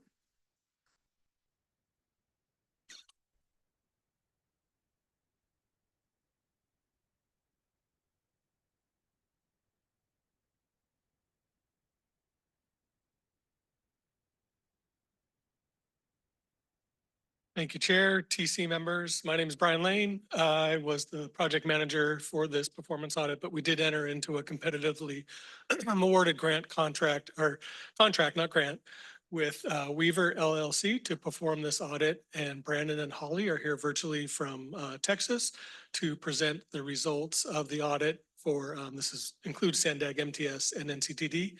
And then Shanae is here to provide a quick follow-up from their presentation to discuss SANDAG's management responses, and then MTS staff and executives are here also to provide responses or answers to questions if there are specific questions for them regarding the audit. So with that, I'll hand it over to Holly and Brandon to provide the presentation. Thank you so much, Brian, and good afternoon, board. We appreciate your time today. Today we are here, as Brian mentioned, we are with Weaver. Myself is Brandon Tanis. I'm the partner of the engagement, joined by my colleague Holly Hart, who served as the director and oversaw the day-to-day with the team. We also have Noah Pope on the line, who is with our partner firm that we worked really closely with and is a transit consulting firm. We worked closely with them on many other public transit engagements. And so they're joined with us and also worked closely throughout this engagement. So today, I know you all have the reports in your packet, and we will provide a brief overview of the procedures performed along with our results. As we go through this agenda, definitely if you have any questions, please let us know. We will take a pause after each kind of phase that we've discussed to answer any questions, and then also at the end. And so you will notice on the deck that we are having, we do have an extensive appendix. There's details about the procedures performed, also with some detailed results. We don't plan to cover those in detail today, but definitely if there's any questions, we're happy to answer those. And so with the next slide, we will go over the agenda specifically that we will cover. All right, so we are going to cover really a high-level overview of the Transportation Development Act, what the triennial performance audit procedures that were performed, along with results and recommendations for SANDAG and the Facilitating Access to Coordinated Transportation, so FACT, which is the Consolidated Transportation Services Agency, along with MTS and NCTD. And so this included, of course, as you are probably aware on these triennials, a review of the regional transit agency, which is SANDAG, along with the operators that are over that area. And so on the next slide, we give a brief overview about the Transportation Development Act. As many of you know, the funding, the purpose of that is the funding for public transportation through state sales tax revenues. The enabling legislation was enacted in 1971 through the California Public Utilities Code and includes local transportation sources of funding along with state, and with the key goals to enhance transportation planning and coordination and to promote efficiency and effectiveness in transit service.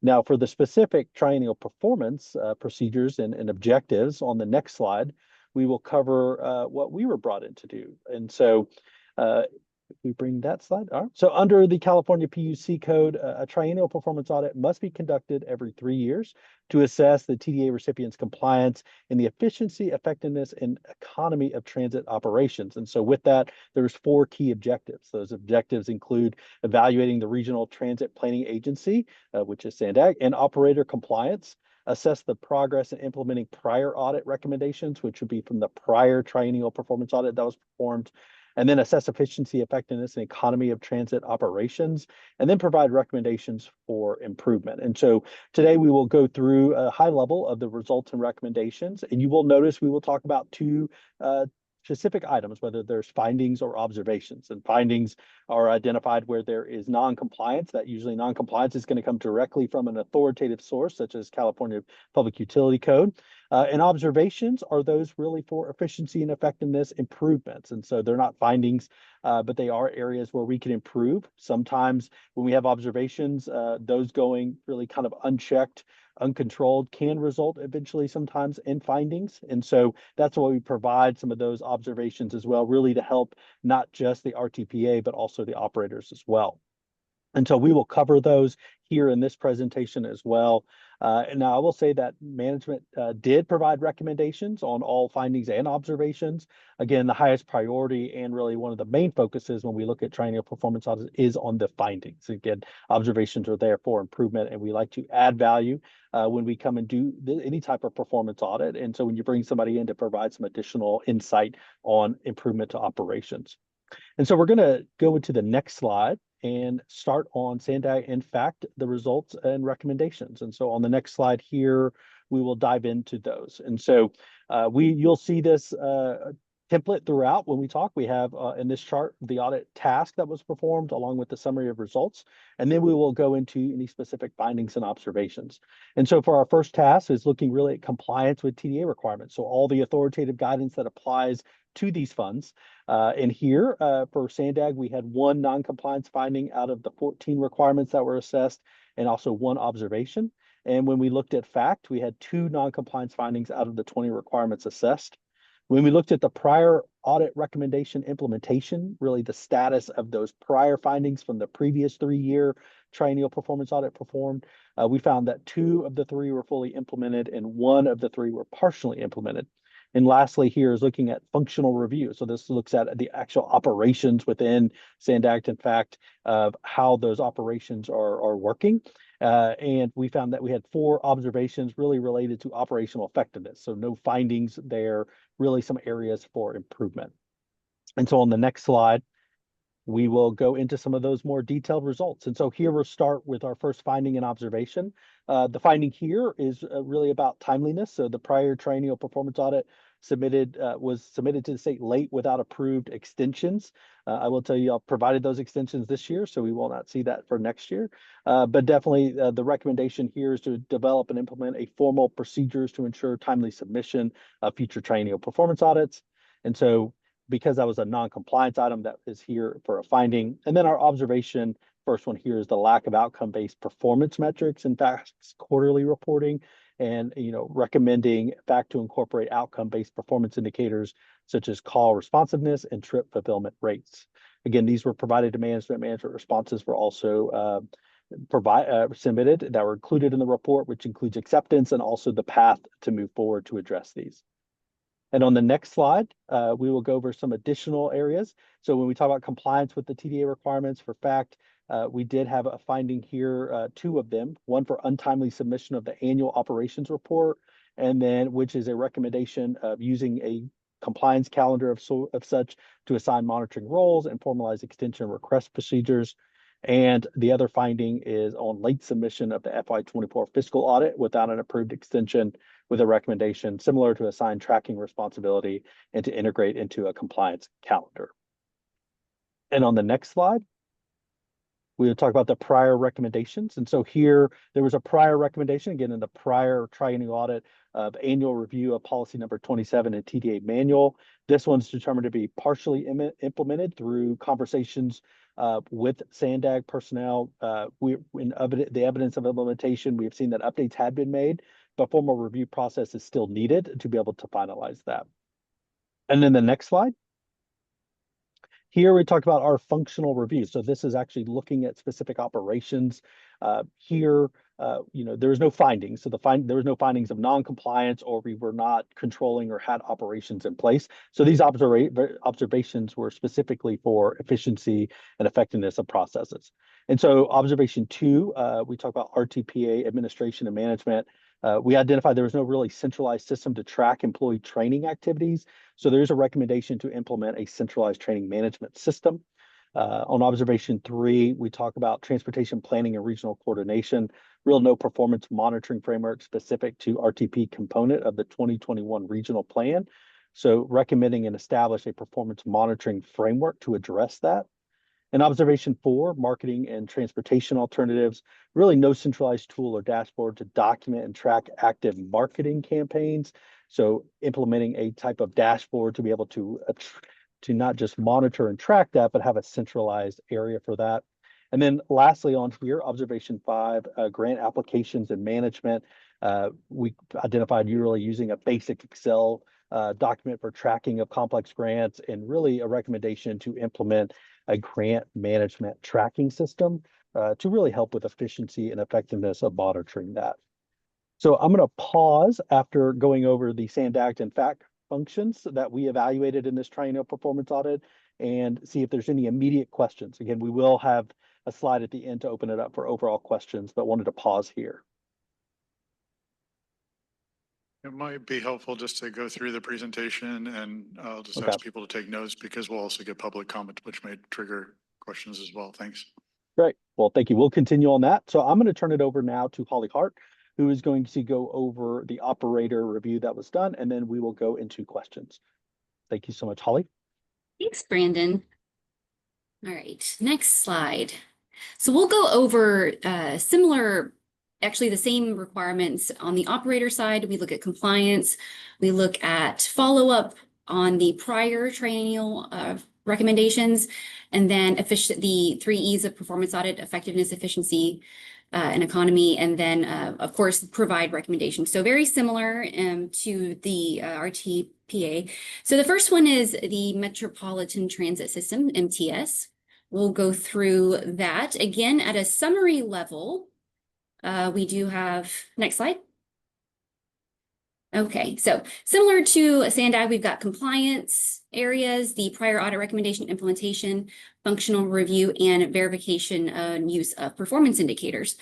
And so really we had 3 non-compliance findings out of 9 requirements assessed. The required PUC areas are a little bit different for the operators than they are SANDAG. So you'll see a few differences in the number of requirements that we assessed. But for the operators, it was out of 9. And so we had 3 that we'll talk about, 1 prior audit recommendation that we did find fully implemented. And then we did have 1 finding in the functional review that we'll cover. And then we had no findings or observations identified as a result of our review of the performance indicators. Next slide.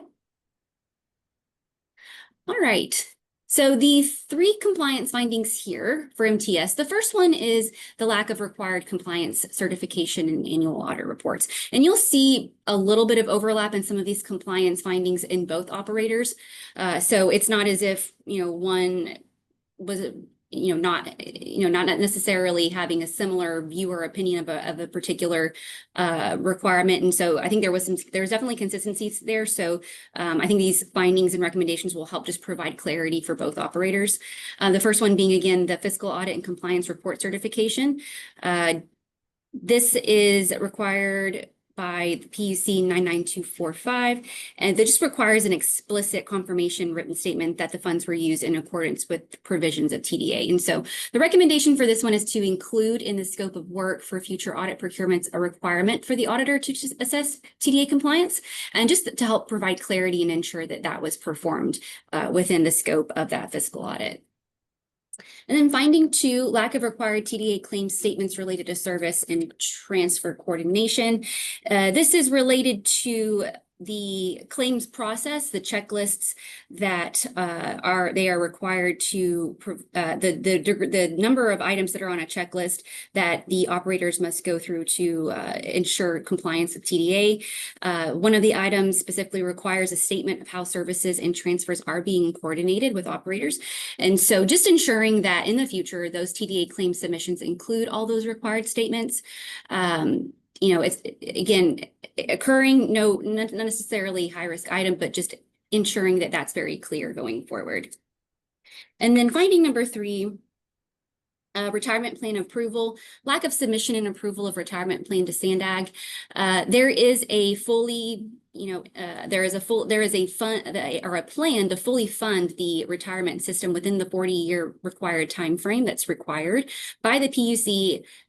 However, it was not formally reviewed and submitted to SANDAG. And so in the future, we just recommend that the submission of that funding plan for that formal review and approval to ensure compliance with that particular statute.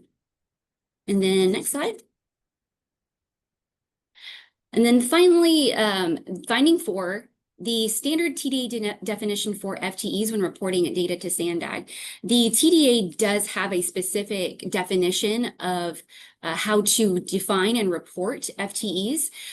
So we just have a recommendation here that they ensure that going forward that the FTE data that they do use in their performance information to make sure that SANDAG can continuously monitor that performance, that they use the standard definition of 2,000 hours per FTE. They were using a couple of different definitions, which are viable ways to define FTEs, but just not the required definition by TDA. Next slide. All right, and then those are really all the findings and recommendations for MTS. We do have just a overall conclusion for MTS regarding the performance indicator analysis.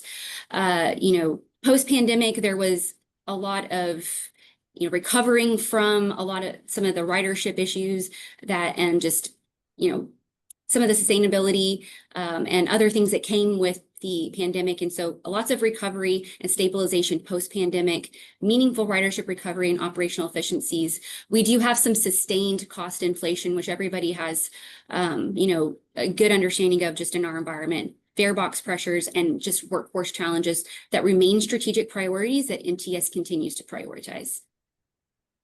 And also, one other thing, if you look at the bottom there, those are the top is the required TDA performance indicators that were evaluated by our team as well. So, there's about 5 of them plus the fare box recovery ratio. And then we also assessed 3 additional performance indicators: on-time performance, preventable accidents per 100,000 total vehicle miles, and then mean distance between vehicle failures to provide some additional coverage of performance of the operators. And again, we didn't have any findings or recommendations.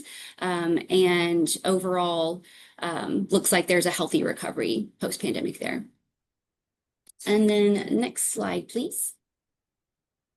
So then we'll go over the second operator, the North County Transit District NCTD results and recommendations.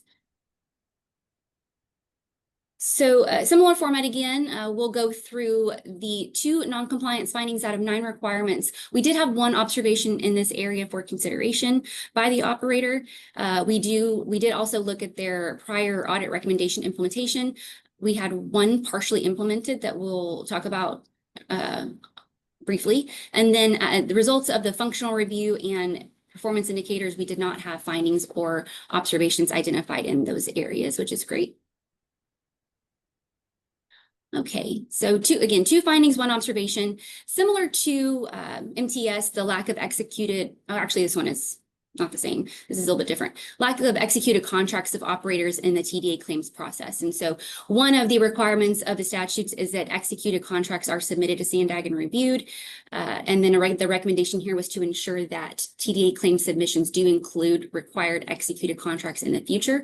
We do know that NCTD is transitioning from a contracted model to bringing a lot of those services in-house. And so this won't be as great of a compliance item going forward, but in case there are executed contracts that are required for review, the recommendation is to submit those going forward.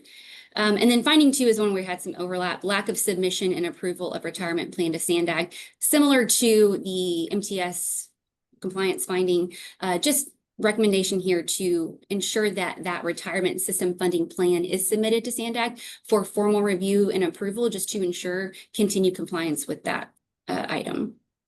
And then we had 1 observation here, similar actually to what we experienced with MTS regarding the lack of clarity regarding required compliance certification in the annual audit reports. Here we do have a reference to legislation that does cover the PUC in their single audit report. Our recommendation here was just to ensure clarity that that particular requirement within their fiscal audit is specifically referencing TDA regulations within the body of the report to ensure that there's no question that there was a review of that TDA compliance that occurred within their fiscal report. Next slide. And then we did have 1 prior recommendation that was partially implemented. This was surrounding the just transparency reporting around fare box recovery ratios in its reporting to SANDAG. There was some additional transparency that was added in the ACFR, but there was some areas that they could address more broadly to ensure regional alignment, additional transparency within regarding their fare box recovery ratios that could be submitted. They are submitting in that information. We just saw that there could be some additional action taken here, and so that one remains partially implemented. Next slide. And then overall NCTD performance, similar to MTS, post-pandemic, regaining riders, improving efficiencies. We do have rising costs, some uneven service reliability, and just elevated safety incidents that were highlighted just within the body of our analysis of the performance indicators. But they have worked very hard to ensure sustainability in their fleet renewal, workforce stability, and revenue recovery. And so we do see just the need for continued prioritization of those areas going forward, but they've made great strides to strategically work on those areas. And then next slide. And that's really the summary level of the all three reports.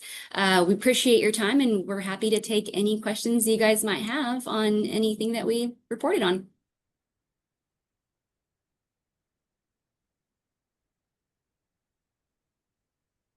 Okay, yeah, there's, just to make, Shanae, you're not going to present a management response to any of this? I have a brief management response. Okay, that'd be great to see now. Thanks. So I am Shanae Pickney-Forrest, the new Director of Internal Controls here at SANDAG. In a few days, it'll be officially 2 months for me. So at this point, I am still assessing our organizational strengths and areas for internal control improvements. Part of that assessment includes looking at all of the audits that are associated with SANDAG, which includes the TDA audit. Across the audits, what we're seeing, or what I'm seeing, are a couple of recurring themes. And I'd like to take a few moments to discuss SANDAG's anticipated efforts for addressing the recommendations in this report relative to the themes that we're seeing across the board for some of the other recommendations that we have from other audits. So some of the recurring themes are development of central repositories for various types of documentation, better tracking of information and key documentation, identification and development of trainings that address staff knowledge needs and training modalities, reviews and updates of policies and procedures, of which some of those were highlighted in the TDA report. So for the 3 findings, those highlighted a need to strengthen internal controls related to timely submission of required reports. Currently, I am in the process of developing a centralized audit documentation tracking system that will house audit documents, that will house audit reports. It will have additional audit key information, and this will help in developing master calendars of key dates for ourselves, our transit operators, and FACT. The report also noted that SANDAG should implement a learning management system, as well as develop a process for monitoring policy and procedure updates.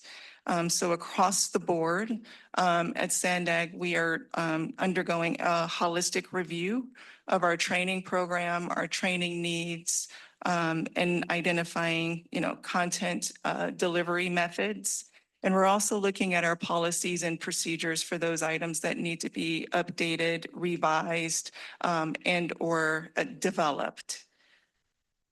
For some of the observations regarding the marketing of a dashboard and transitioning to a grants management system, we agree with these recommendations, and we are committed to, although we can't currently, go and purchase systems, a grant management system at large. We are committed to exploring options to get to the heart of being transparent and providing grant management oversight within the tools we currently have. So I just wanted to take a moment to share that some of the recommendations from TDA, we are addressing organizational wide across multiple recommendations to date. That concludes my statements. Thank you, Shanae. We'll first go to public speakers. Francesca, do we have any speakers? Thank you, Chair. We do have one public speaker, Cesar Javier.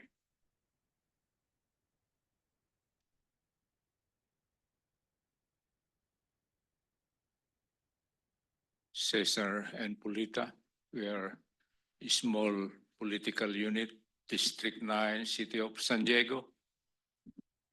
We are privileged by this book. We look like as the Caltrans. You report to us the product of the audit institution, an independent, I believe. This is the one that we procured.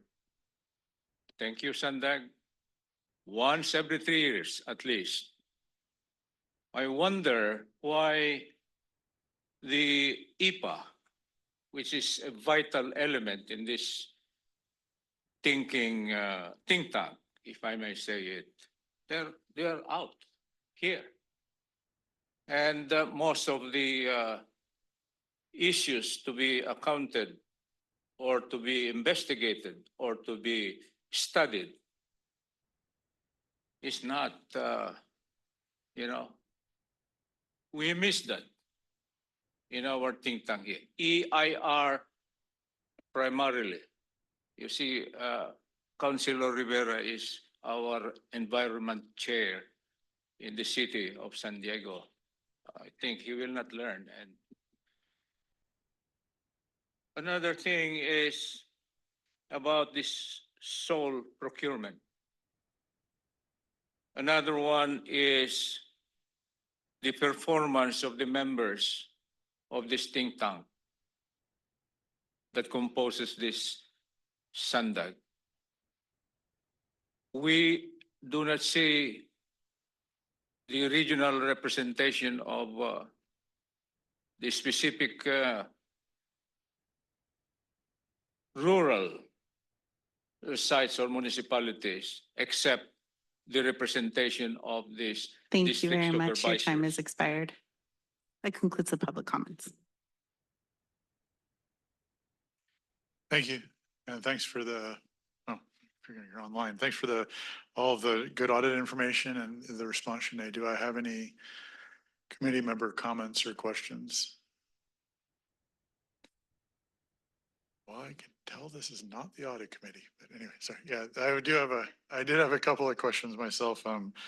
Probably primarily directed at you, Shanae. They're around the observations and the recommendations. So the just on let's see, on 1.4.4, which is observation.1, just a high level comment. It seems odd to me that the recommendations are written that we're going to have fact do this or fact do that. I think the way that it should be written is we're going to have the CTSA do this, right? That's the way the process will be structured, is whatever organization happens to be occupying the position as the CTSA would be the one that's applying, the rules are applying to, right? So while I understand, since fact is that CTSA, I'm just hoping as we do the policies are just saying whoever the CTSA is, these are the requirements. That's just a comment. But the other one, just on 1.4.4, just the implementation date was listed as June 2026. And I'm wondering, since this is about performance metrics and have something almost a year out, is that something that might be staged where we can get some metrics earlier that are being recommended here as part of this, as opposed to waiting all the way till next June to roll out a bigger effort?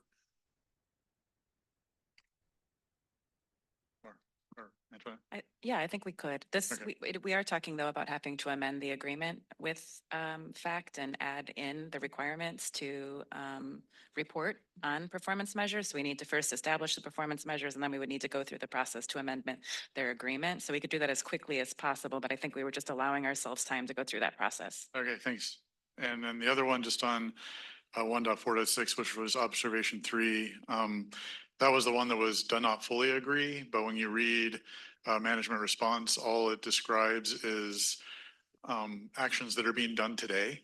So does that mean you do not agree at all? Or you actually agree that there are improvements here that could be done, that we are going to take steps to implement? And, the one that was just about the reporting out. And, for example, one thing that I think could be useful potentially in that space is the organization does create a very nice annual report that is required by AB 805, which shows all the projects that were done.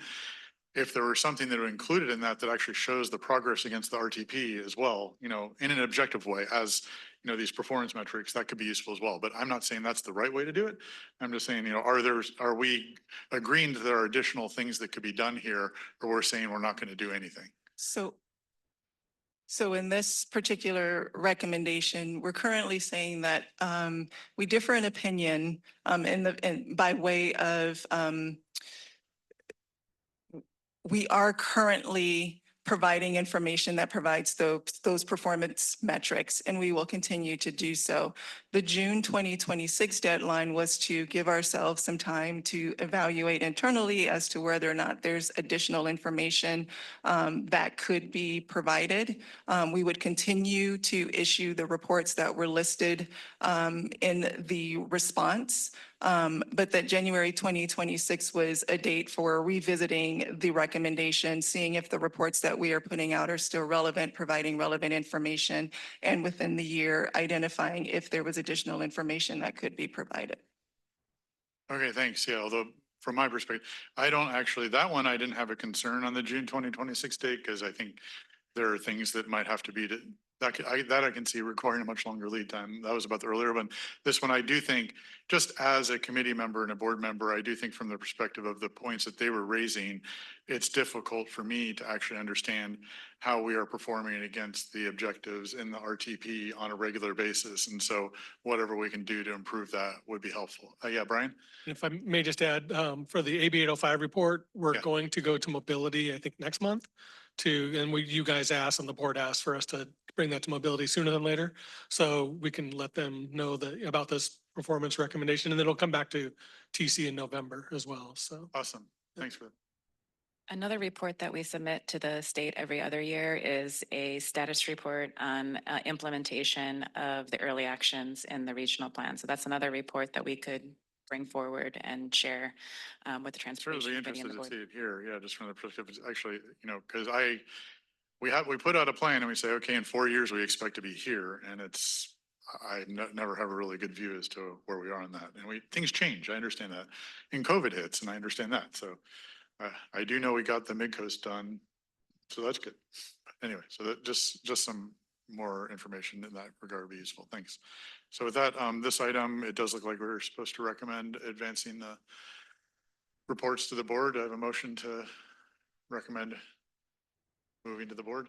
So moved. Moved by Sanchez, second by Anderson. Please vote.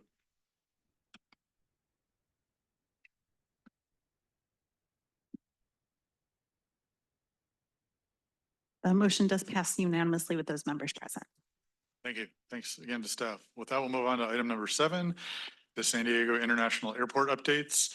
This one does have two parts to it as well. I would suggest after we're done with 7.1, I'll take public comment at the end, but after we're done with 7.1, if somebody has specific comments while Matt's still up there, specific questions while Matt's still up there, please feel free to ask. I'll give us some time, but please save any overall commentary for the end after we hear the public testimony. But if you have specific questions, we can take them after 7.1. With that, I'll hand it off to Matt. Good morning. Thank you, Mr. Chair. Good morning. Good afternoon. Sorry. I know you all probably think the same. Thank you so much for having us here. The Airport Authority is very excited to share with you. I'm Matt Harris. I'm the Director of Government Relations and Strategy at the Airport Authority. I'm very happy to see 2 of our board members here, Mayor Sanchez and Mr. Perez. We are very excited for this month. This month has been a long time coming, and in about 2.5 weeks, we're going to open a new Terminal 1. It's pretty much the biggest thing we've ever done. So let's see, I will be able to, maybe. Okay, hold on. Which one is it? Okay, good. Okay. Just to remind you of our role, we at the Airport Authority plan for future growth and have been doing so since becoming an authority about 22 years ago. We always like to remind everyone that the limiter of capacity at the airport is not gates, it is not square footage, it is the runway. And we have one of those, and we have no plans and no ability to create another one. So our one runway dictates the number of flights that we can have coming in and out. There are improvements that can be made to the gauge of aircraft, the size of aircraft that can come in, and obviously technology as well, which the federal government's working on in air traffic control to use technology to reduce the spacing between aircraft, et cetera, and do so in a safe manner. But with those, we are expected to see about a 10 million passenger increase in sometime in the middle of the 2030s. The planning horizon that we have right now is 2035. We currently are the airport in California that has come back from COVID the best. We are over 101% of our pre-COVID numbers, so we are fully back to where we were at about 25 million annual passengers. So we have been working for a very long time to craft the best solution to a very old building. Terminal 1 was built in 1967. It is well past its useful life. And for those who continue for the next few weeks to fly out of there, we always say we're sorry, but we're building something new. So what you see in front of you is the full scope of the project of the new T1 program. There are a number of elements. The first that is in blue, bluish green, is obviously the terminal. You see gates there with airplanes at them and a concourse. That is most of that is what's being opened on the 23rd of September. There is a line that you might be able to see sort of about toward the west end. A pointer. There's a line straight up from there, and in the blue, there's a vertical line. That vertical line shows that's it. That vertical line shows the break of what is not going to be opened because there's a terminal in the way. So starting as soon as we vacate the old terminal on September 23rd, we'll have about a week where we're going to give people time to take their stuff out, and by the 1st of October, we'll begin demolition of the old Terminal 1. So we'll open up 19 gates on day 1, September 23rd. We'll have 3 more gates that we'll be able to open up after we close the old terminal sometime in the first 6 months. And then by January of 2028, we will open the remaining 8 gates for a 30-gate complex. What you also see is our green lines and a roadway system that we created all on airport. And we opened that roadway about a month ago, and it has done exactly what we expected it to do, which is remove about 45,000 cars a day from North Harbor Drive westbound. I've received text messages and calls from friends who live in Point Loma. Literally the first day, a friend of mine called me and said, "Thank you for making my commute better." And we are also just extraordinarily happy to remove traffic lights and congestion from the airport, getting to the airport experience for people trying to use the airport. In the purple, we'll come to the purple. In the orange block is the new parking plaza, which we opened in 2 phases, the second phase of which opened about a few weeks ago or a month ago. And now we have all 5,200 spaces available. A good number of those are wired for EV charging, both day 1 EV charging and then wiring for future EV charging. And we'll get into that with sustainability features. The salmon color, the pink color, is by far the largest piece of this program, and it's the least sexy to anyone who doesn't work in an airport. It is the airfield improvements. San Diego International Airport has one full-length taxiway south of the runway, and that's the area where the terminal complex is. So right now, and we've been in construction for a bit, but right now, if you are going one direction, an airplane cannot come the other direction. It is not possible. So there's a whole lot of delay that happens. And then also when airplanes push back from their gates and they go into that taxiway, if they have an issue and they think they're getting ready to go to the end of the runway and take off, but they have an issue. They're blocking other airplanes from getting there. This full-length taxiway will do huge amounts to relieve congestion and increase efficiency on the airfield. We're very excited about that. It's actually the longest lead time part of the project. It will open in mid-2028 in final form. And then finally, the purple block, which is our transit-ready area. That area is, after many years of working with SANDAG, that is the area that we have reserved. We will not build on top of it, except perhaps some pavement in the meantime.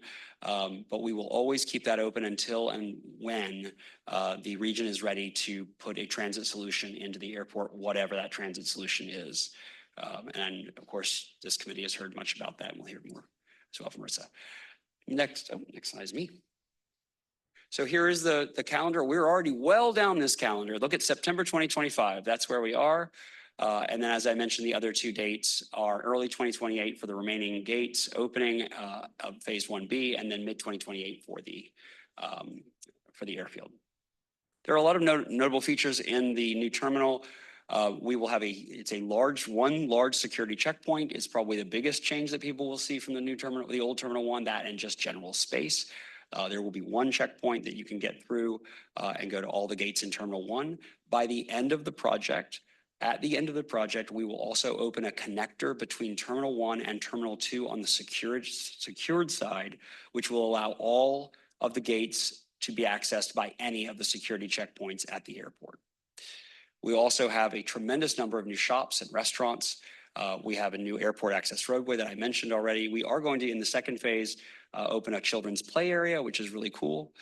And we do have an outdoor terrace on the secure side so that people can enjoy the San Diego weather even after they're come through security and waiting for their flight, which hopefully will encourage people to get there a little earlier, which we always like. There are also a number of sustainability features. So we take sustainability very seriously at the airport. We are on the water, on the bay, and one of the big things that we try to remove from the equation is runoff.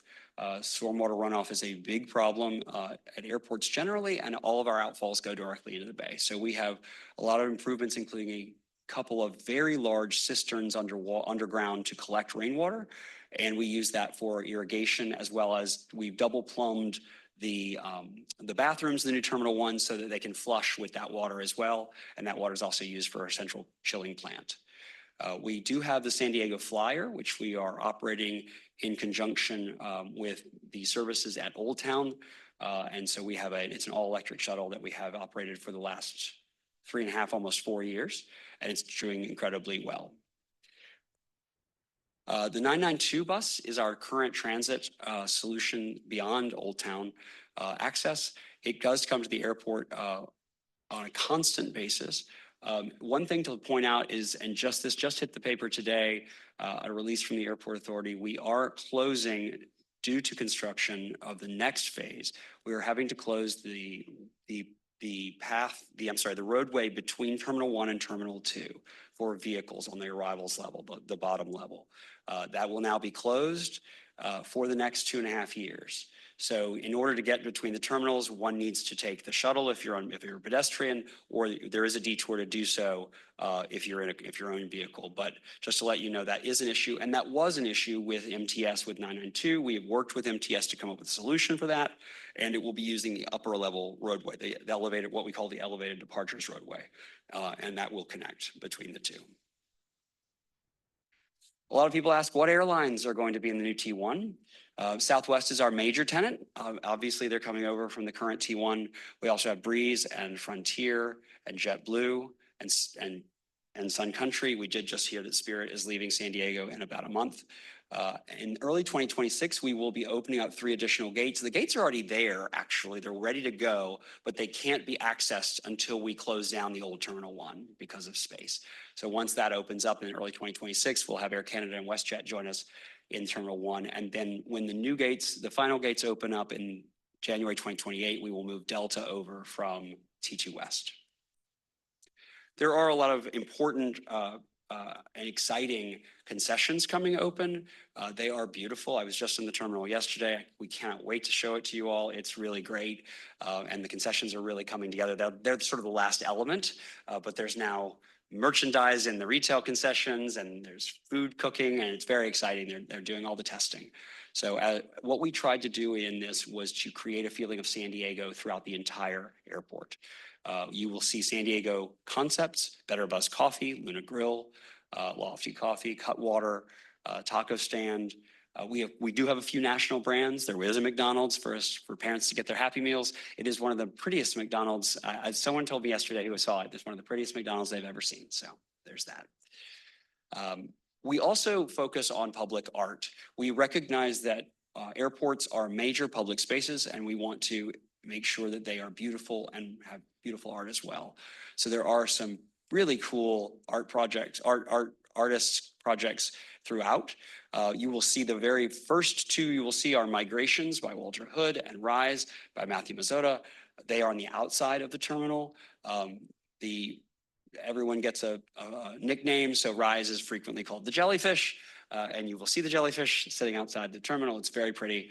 A Day in the Sun by Amy Ellington is one of the more beautiful pieces inside the terminal. It's these columns that represent the sunrise to sunset of the airport, of the region. And the Torrey Pines project or art piece is directly above the security checkpoint and is really stunning. So looking forward to showing you all of those as well. These are some pictures to show you the progress. In the corner of each of these pictures is the rendering. We always like to compare ourselves to what we told you it would be. So the renderings were what we showed you a few years ago, and here's what they look like today. So as you see there is the jellyfish, there is the Rise piece of public art that's there. This is more on the arrivals curve as well. We do have the upper level roadway, just like on Terminal 2, we're separating departures and arrivals so that departures will be above on the second level, which will really increase the efficiency of cars going to and from the terminal. This is the check-in pavilion upstairs. This is the ticketing hall, and by far this is the biggest change. You walk in and it's a completely different experience from the current Terminal 1. Let me go back. Does that go back? Yes. So just to point out that we as much as possible use color and materials for wayfinding. So that major brown area in the center is the security checkpoint. It will focus everyone toward there. We've done that as well throughout. This is the concourse on the other side of the security checkpoint. Those are the columns I referred to, the art piece by Amy Ellingson. And this is the concourse where the gates are. This is the outdoor dining area. This deck is already outfitted. I've seen it with full of furniture now, and it looks really amazing. This was a place you can see downtown San Diego. You can see the bay. You can also see airplanes, which people like to do when they're at airports. This is the baggage hall, which has not only 7 big devices that are installed, but room for growth for 2 additional ones as we need them in the future. This is an aerial of the airport access roadway, which again opened about a month ago and is a major improvement we've already seen in action. Finally, just showing a few other milestones. This was the opening of the parking plaza, which was on June 13th. The roadway system, I did want to make sure everyone understands, if you haven't been to the airport in the last month or so, few weeks, in order to get to the airport, things have changed. If you're coming down Laurel, that straight shot that used to go onto Harbor Drive will only go to the airport now. If you want to access Harbor Drive from Laurel, you come up to the light, you stay in the left lane, and you come up to the light and you take a right. So that is the major change. If you're on Harbor Drive coming from downtown or from the 5, then you would stay in the right 2 lanes, and those will access the airport roadway. Another element that was part of our project is a few off-airport improvements of some roadways in the city of San Diego. These are not on our property, but we worked with the FAA to make sure that we could fund them and do them as part of this project. Due to some permitting challenges, they aren't opening this month like we had hoped, but they will be in early 26. We are going to begin that work. Those are on Great Pacific Highway and Palm Street.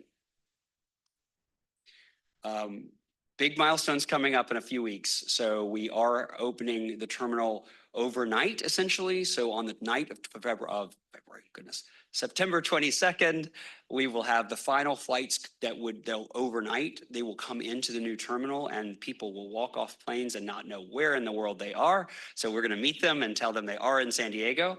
Then they're going to walk out. And then the next morning, very early in the morning, all the planes will be at their stands ready to go for the first flights out on September 23rd. That day, we will also have a traditional ribbon cutting and press conference to celebrate the new opening of the terminal. We will also have a preview, and this is for anyone in the community who wishes to come. We invite come one, come all. The morning of Sunday, September 14th, we are opening the terminal up before we secure it, so anyone can come. You don't have to have a ticket or anything to drop by and walk through the terminal. We'll let you see what's going on before we open it up.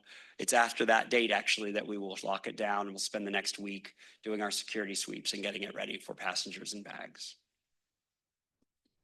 And that is the end of my presentation. I'm looking forward to any questions.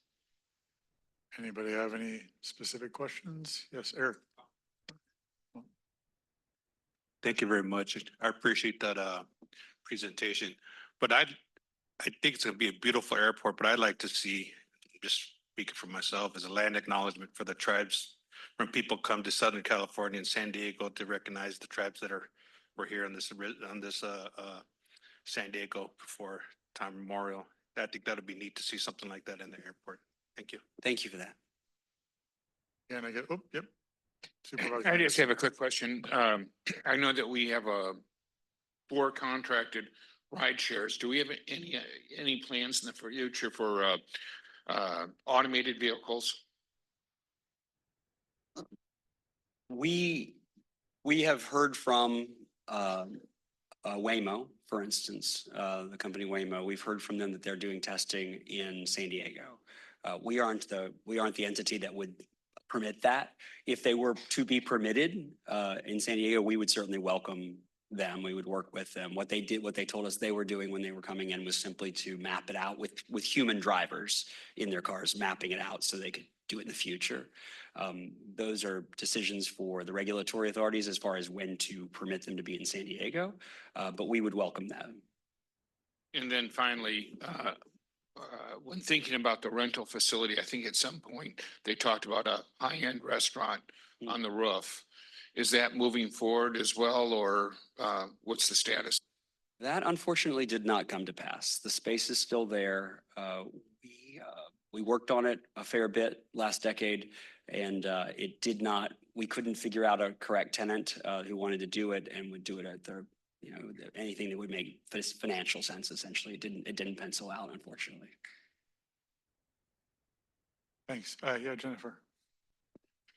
I just have a quick comment. I wanted to just say I might be the only person here that actually flew out of the terminal when it was on Harbor Drive.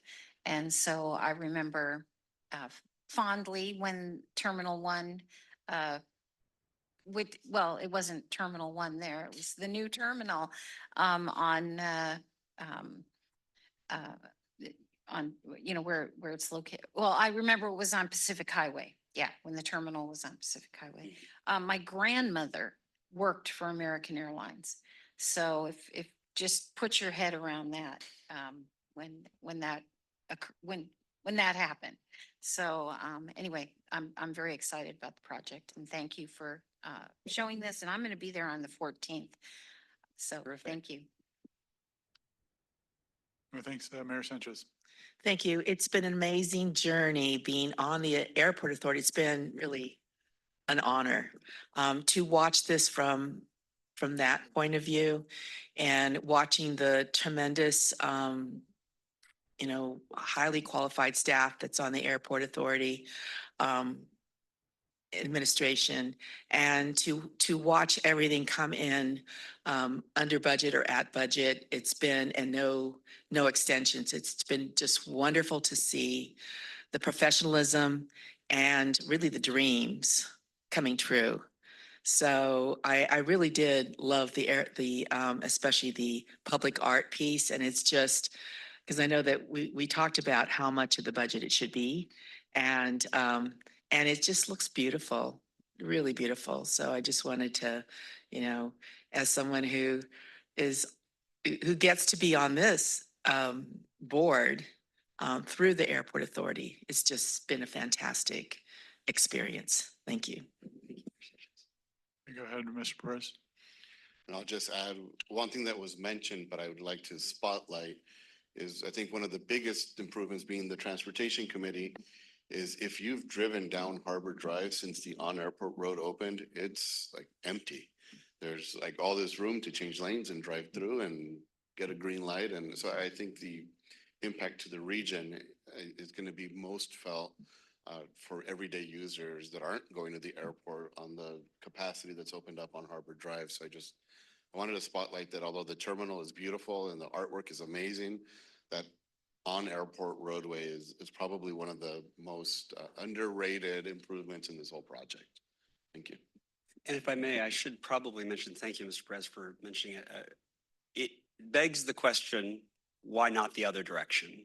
And it's just worth mentioning that because it's an entry roadway, that the reason it's not in dual directions is because we worked very diligently, and we will continue to do so with all of our partners, SANDAG, the state, the port, all of the city, and our transit partners as well, on how to do that and get people to the 5.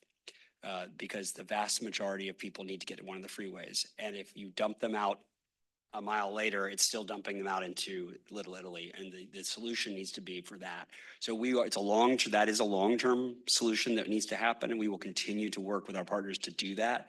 But in the meantime, this is what we got done what's the possible today. And this is why we opened this.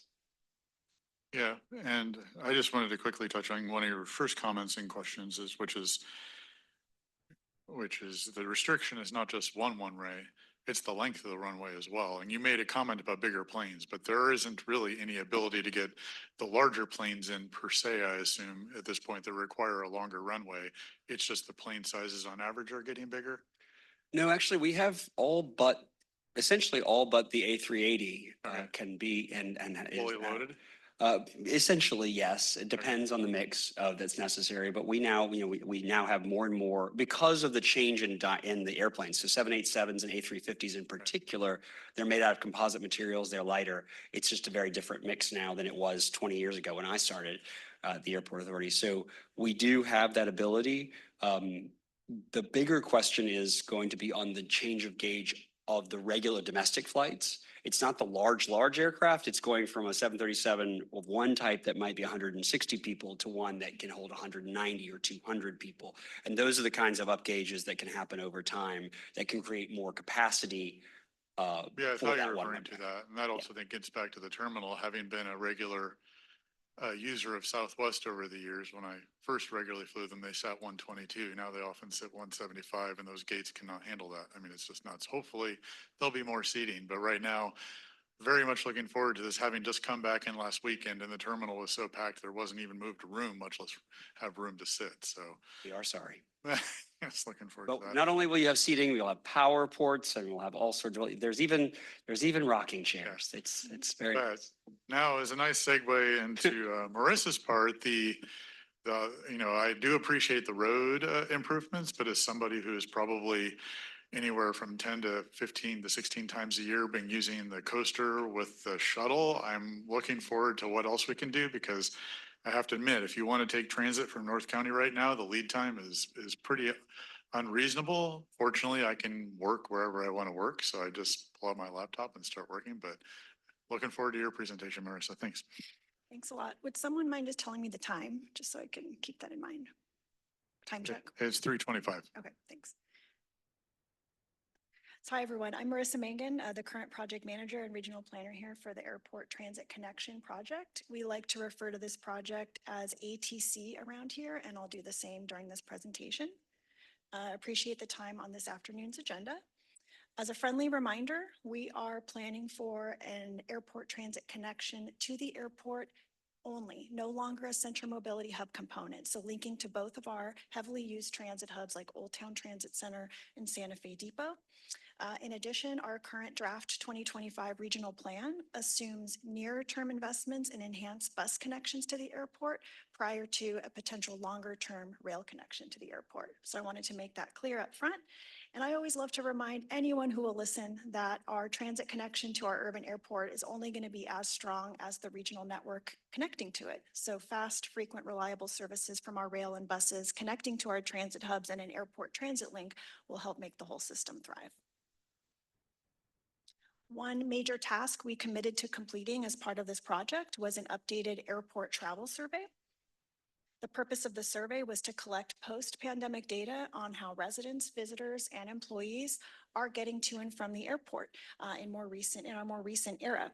We conducted the survey last fall, late last year, and collected a statistically significant sample of nearly 5,000 responses for the survey effort so that we could expand assumptions about residents, visitors, and airport employees throughout the region.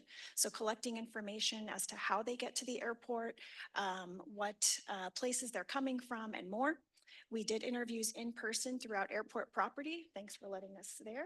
And onboard transit and shuttles. So thanks to MTS as well. And we supplemented in-person interviews with some online survey responses as well. This data is helping us plan for our ATC project, in addition to helping us make right now updates to our transportation model based on this new data. Wanted to share just a few highlights from the survey results today. First, starting with some of our departing passenger data, how are residents and visitors getting to the airport today? Both are very car reliant, taking either personal cars and parking them, getting dropped off, or taking Ubers and Lyfts to the airport. Visitors are using more of the rental car solutions before they depart. But one interesting thing to note, you'll see that there's a very low current public transportation usage by residents and visitors. It's under 1%. But when respondents were asked about their habits or usage of transit at other airports, nearly half of them had used transit at least once, if not multiple times in the last year.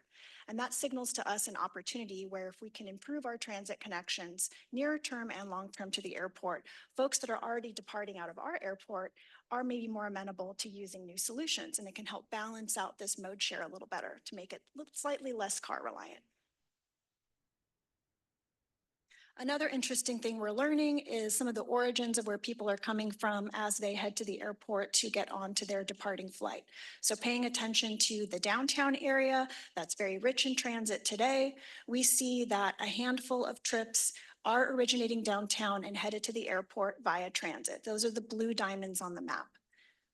However, many more trips, given the circles that have been added to the map, are not using transit. But it's the pink circles on the map that are very close to existing transit lines, our trolley or that MTS Route 992 that's headed to the airport. So there is a real untapped opportunity where a lot of trips are coming from downtown to the airport that are not taking transit today, and that could be. And we could increase the chances of using transit into the future as we make improvements to both bus and a potential rail option in the future. We also collected information about airport employees, and these are the folks that are, of course, commuting to the airport on a very regular basis, maybe up to 4 to 5 times a week. This is their daily commute, and many of them are transit dependent. And so the breakdown of where our airport employees live, and about 6,000 of them are on site on average every day. Many of them, 40%, are coming from the central part of the region, which includes downtown and all of our urban communities. There's a good portion, about 20%, coming from this North City subregion that includes Kearny Mesa, Sereno, University City area, and then another 17 or so percent that are coming from our South Bay. It's also important to note that 12% of the airport employees are using transit today to get to the airport, much higher than the less than 1% of those residents and visitors. And we also like to pay attention to when airport employees are starting and ending shifts. There's a couple of peaks and valleys in their start and shift and end times. Early morning to then get off in early afternoon, or starting much later to get off in the evenings. And right now our transit connections to the airport have less frequency after 6 p.m., but close to 30% of our airport employees are getting off after 6 p.m. And so we just want to recognize that and do what we can to make transit better in the near term. Next, I'm going to review some major updates that we're doing regarding our trolley concept for the ATC specifically. So as a reminder, we have kind of one primary trolley concept, but with two variations. This concept assumes a connection between the 12th and Imperial Transit Station downtown to the airport. The pink line shows how the trolley shares track with existing trolley lines like blue and green. It's operating on street at grade before spurring off west towards the airport to arrive in an elevated state. The only difference between the two lines on the map, the one being solid and the other being dashed, is that the dashed line that we call 6B assumes an extension of our existing trolley trench downtown. That trench today allows the trolley to run underneath a couple of major roads, the ones connecting to the freeway. And this variation to the concept would extend the trench a few blocks south so that the trolley, an airport potential trolley, could be lowered beneath more roads, and that provides some other benefits, separating it from traffic as we increase frequencies of trolleys, reducing those gate downtimes and reducing conflicts with the roadway traffic. So those are the two concepts I wanted to make sure we reminded everyone about as it pertains to the trolley. And the updates that we have regarding the trolley concept are twofold. One, we were doing some operational modeling, some data analysis to test various scenarios to challenge the assumption that an airport trolley route could only achieve 15-minute frequencies. So working with MTS, we ran various scenarios, including looking at potential delays that could come up, and we demonstrated that 7.5-minute frequencies are feasible with blue, green, and a potential airport trolley route all operating together and sharing track. Now, this has to be studied further, and especially during an environmental phase, assessed further, and of course, consider funding considerations that would be required to make this happen. But it was a good milestone for us in the trolley concept planning process to demonstrate that piece. And now, as far as the trolley trench assessment piece is concerned, we are in the midst of it. We are looking at ways in which a trench could be feasible. It's a tough area because of the fact that we have the heavy rail and the light rail that all still have to operate during a potential construction of a trench. We're looking at differences to station spacing, specifically the potential to move the Little Italy station a bit more north to be in more Little Italy proper, and how that would work with the trench. What's the cost and infrastructure required to make sure there's safe pedestrian circulation at that potential new station location, et cetera. So we're working through all that, and we'll we will complete that assessment by the end of this year. And our third set of updates is related to how we're paring down or reducing the number of ATC rail concepts that we have in play right now. As a reminder, most of them are related to an automated people mover or an APM. This concept has a lot of different connection options to downtown, to the rental car center, to Old Town. And there's a lot of variations that have been developed because of the type of infrastructure that could be used to build it, either a completely elevated people mover system or a tunneled system or a hybrid. And then we have the two trolley concept variations that I just reviewed. So we're going through this exercise of a few steps to reasonably pare down the number of concepts before we entertain the idea of environmentally clearing a handful.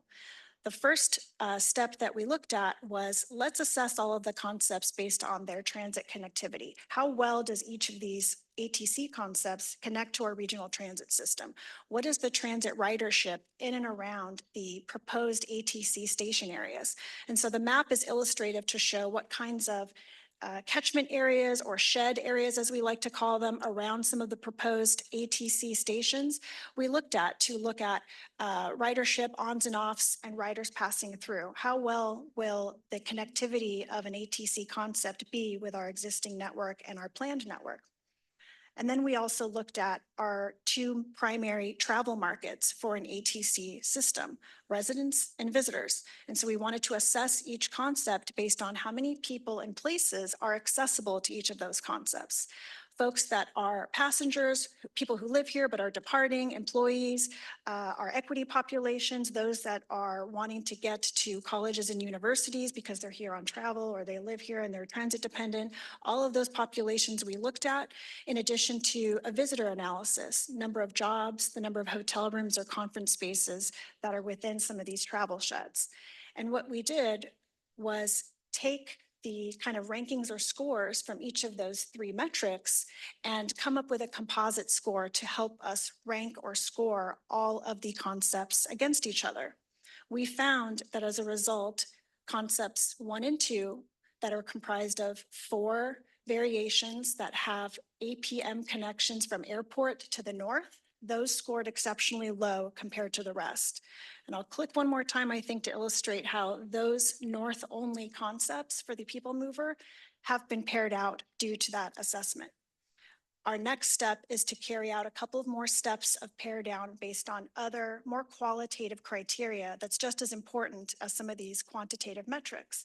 And that includes cost, construction complexity and feasibility, and compatibility with our partner agency plans. That's the step we're in the middle of right now, and we're working with our partner agencies to review that criteria, kind of accept it for use and carry out the pair down before we finalize the smallest set of concepts that we could recommend undergo environmental analysis, and also use our updated agency travel model to get some updated ridership numbers for that small set of concepts that remain. So the map will show what's kind of left on the table as far as people mover concepts are concerned. We've taken out those concepts that only go north to Old Town or the rental car center. Those are also the concepts that would have required an investment in a new heavy rail platform in Middletown or a new direct access ramp in Middletown. And then what's left are people mover concepts that either go south only or have both a north and south leg, and they'll be assessed moving forward. And looking ahead on a seasonal basis, we have kind of a lot of activities going on now and into early 2026, including continued collaboration with our partner agencies on this pair down process. We had put together a stakeholder roundtable of various organizations throughout the region, advocacy groups. MTS is included in that, some of our community-based organizations, to weigh in on our planning progress. We're holding another roundtable next week, actually, and checking in with our partner agencies next week on this round 2 criteria. We'll complete that trench assessment and the pair down, but concurrently we're going to be assessing ATC bus enhancement options. What can we do near term to boost frequency of bus service to the airport, and also plan and design for bus priority treatments between our 2 transit hubs and the airport, because that is a very, very real need in the near term before a rail connection is implemented. And based on direction of our board that we get after the pair down of the rail concepts, we'll determine our environmental clearance strategy and go from there.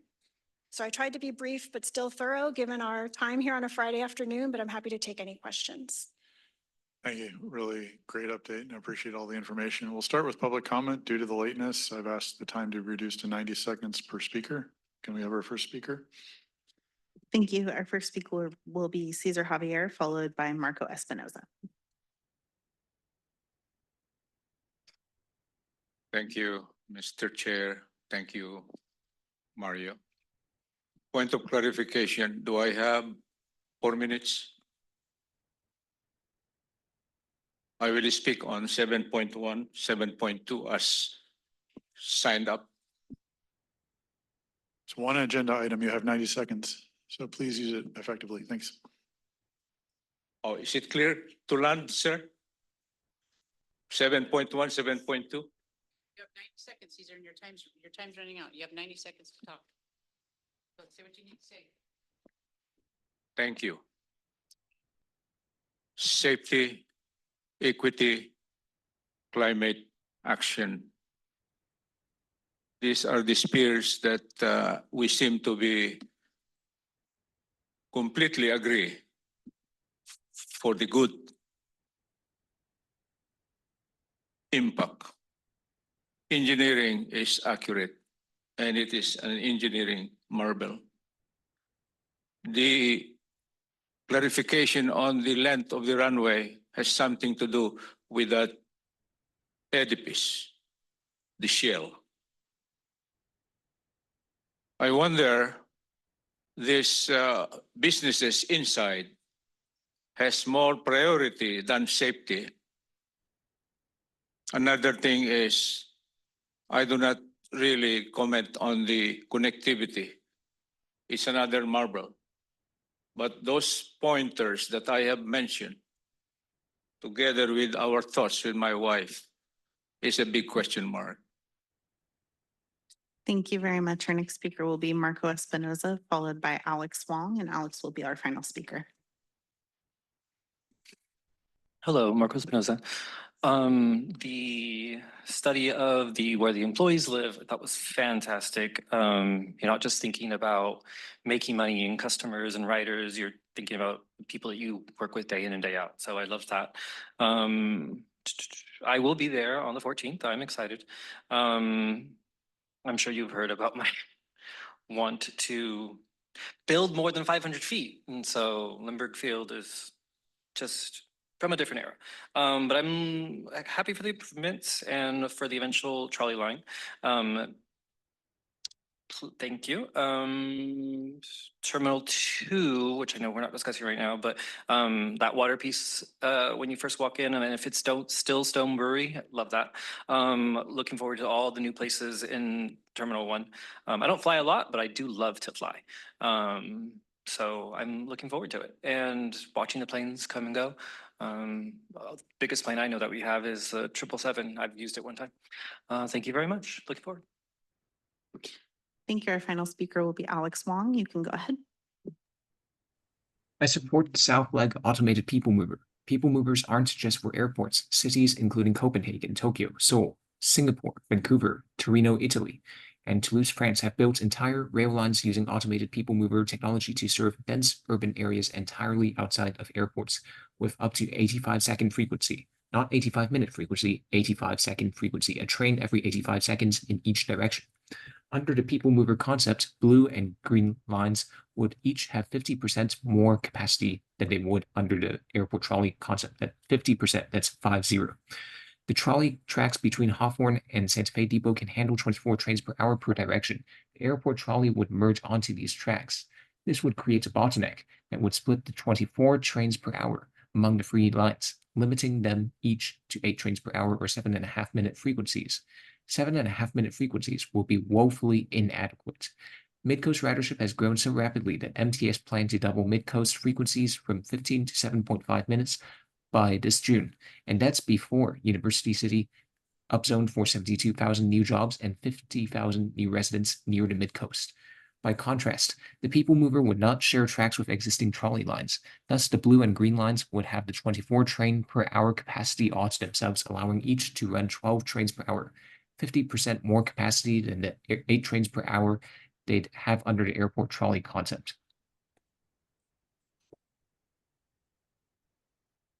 Thank you. That concludes the public comments. Thank you. Do I have any committee members that have questions or comments? Jennifer, go ahead. I can't remember where I was traveling, but I do think that I use the bus quite a bit to make and then make another connection to the trolley to go back and forth to the airport. But I remember I was getting on and I frequently travel and I almost always use public transportation when I'm in other cities. And I was somewhere else and it's just the bus ride experience was so much better. And I thought, you know, it's like the airport or bus, it's just like a regular city bus. And I think that kind of turns some people off. And if it was, if we went with a bus, but upgraded the bus and had it more frequent, because I think now it's only every 15 minutes, that we might get more people to use a bus and then just see how the bus goes while still exploring all these other possibilities. So that's just my thought. We're not voting on that, but I know you guys are looking into that, but I'd like to see that explored a little bit more. Thank you. Okay, thanks. Just one quick comment on my part. Just, you know, when I'm taking it, as I riffing off Ms. Mendoza a little bit, you know, I would like to see a metric from wherever the central location, whether it's Santa Fe Depot or Old Town or whatever it is, the worst case scenario that it is to get to the terminals at the airport for that time, travel time, because right now, the number of times I get off the coaster and I see the shuttle bus drive away, I realize I've got to plan for the 20-minute interval because it's actually every 20 minutes, not every 15.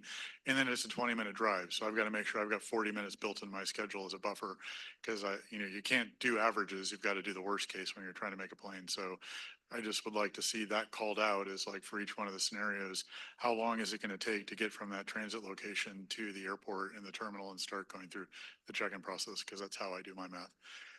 With that, I think we're at the end of the meeting, seeing nobody else. You guys are all my heroes for staying here. Thank you, and I appreciate it. Appreciate you. And our next meeting is scheduled for Friday, September 19th, 2025 at 9 a.m. And that is, I believe, a joint meeting where we'll hear the update to the regional transportation plan and the changes that have happened from all the feedback that have come in. Everybody have a great weekend and go Padres.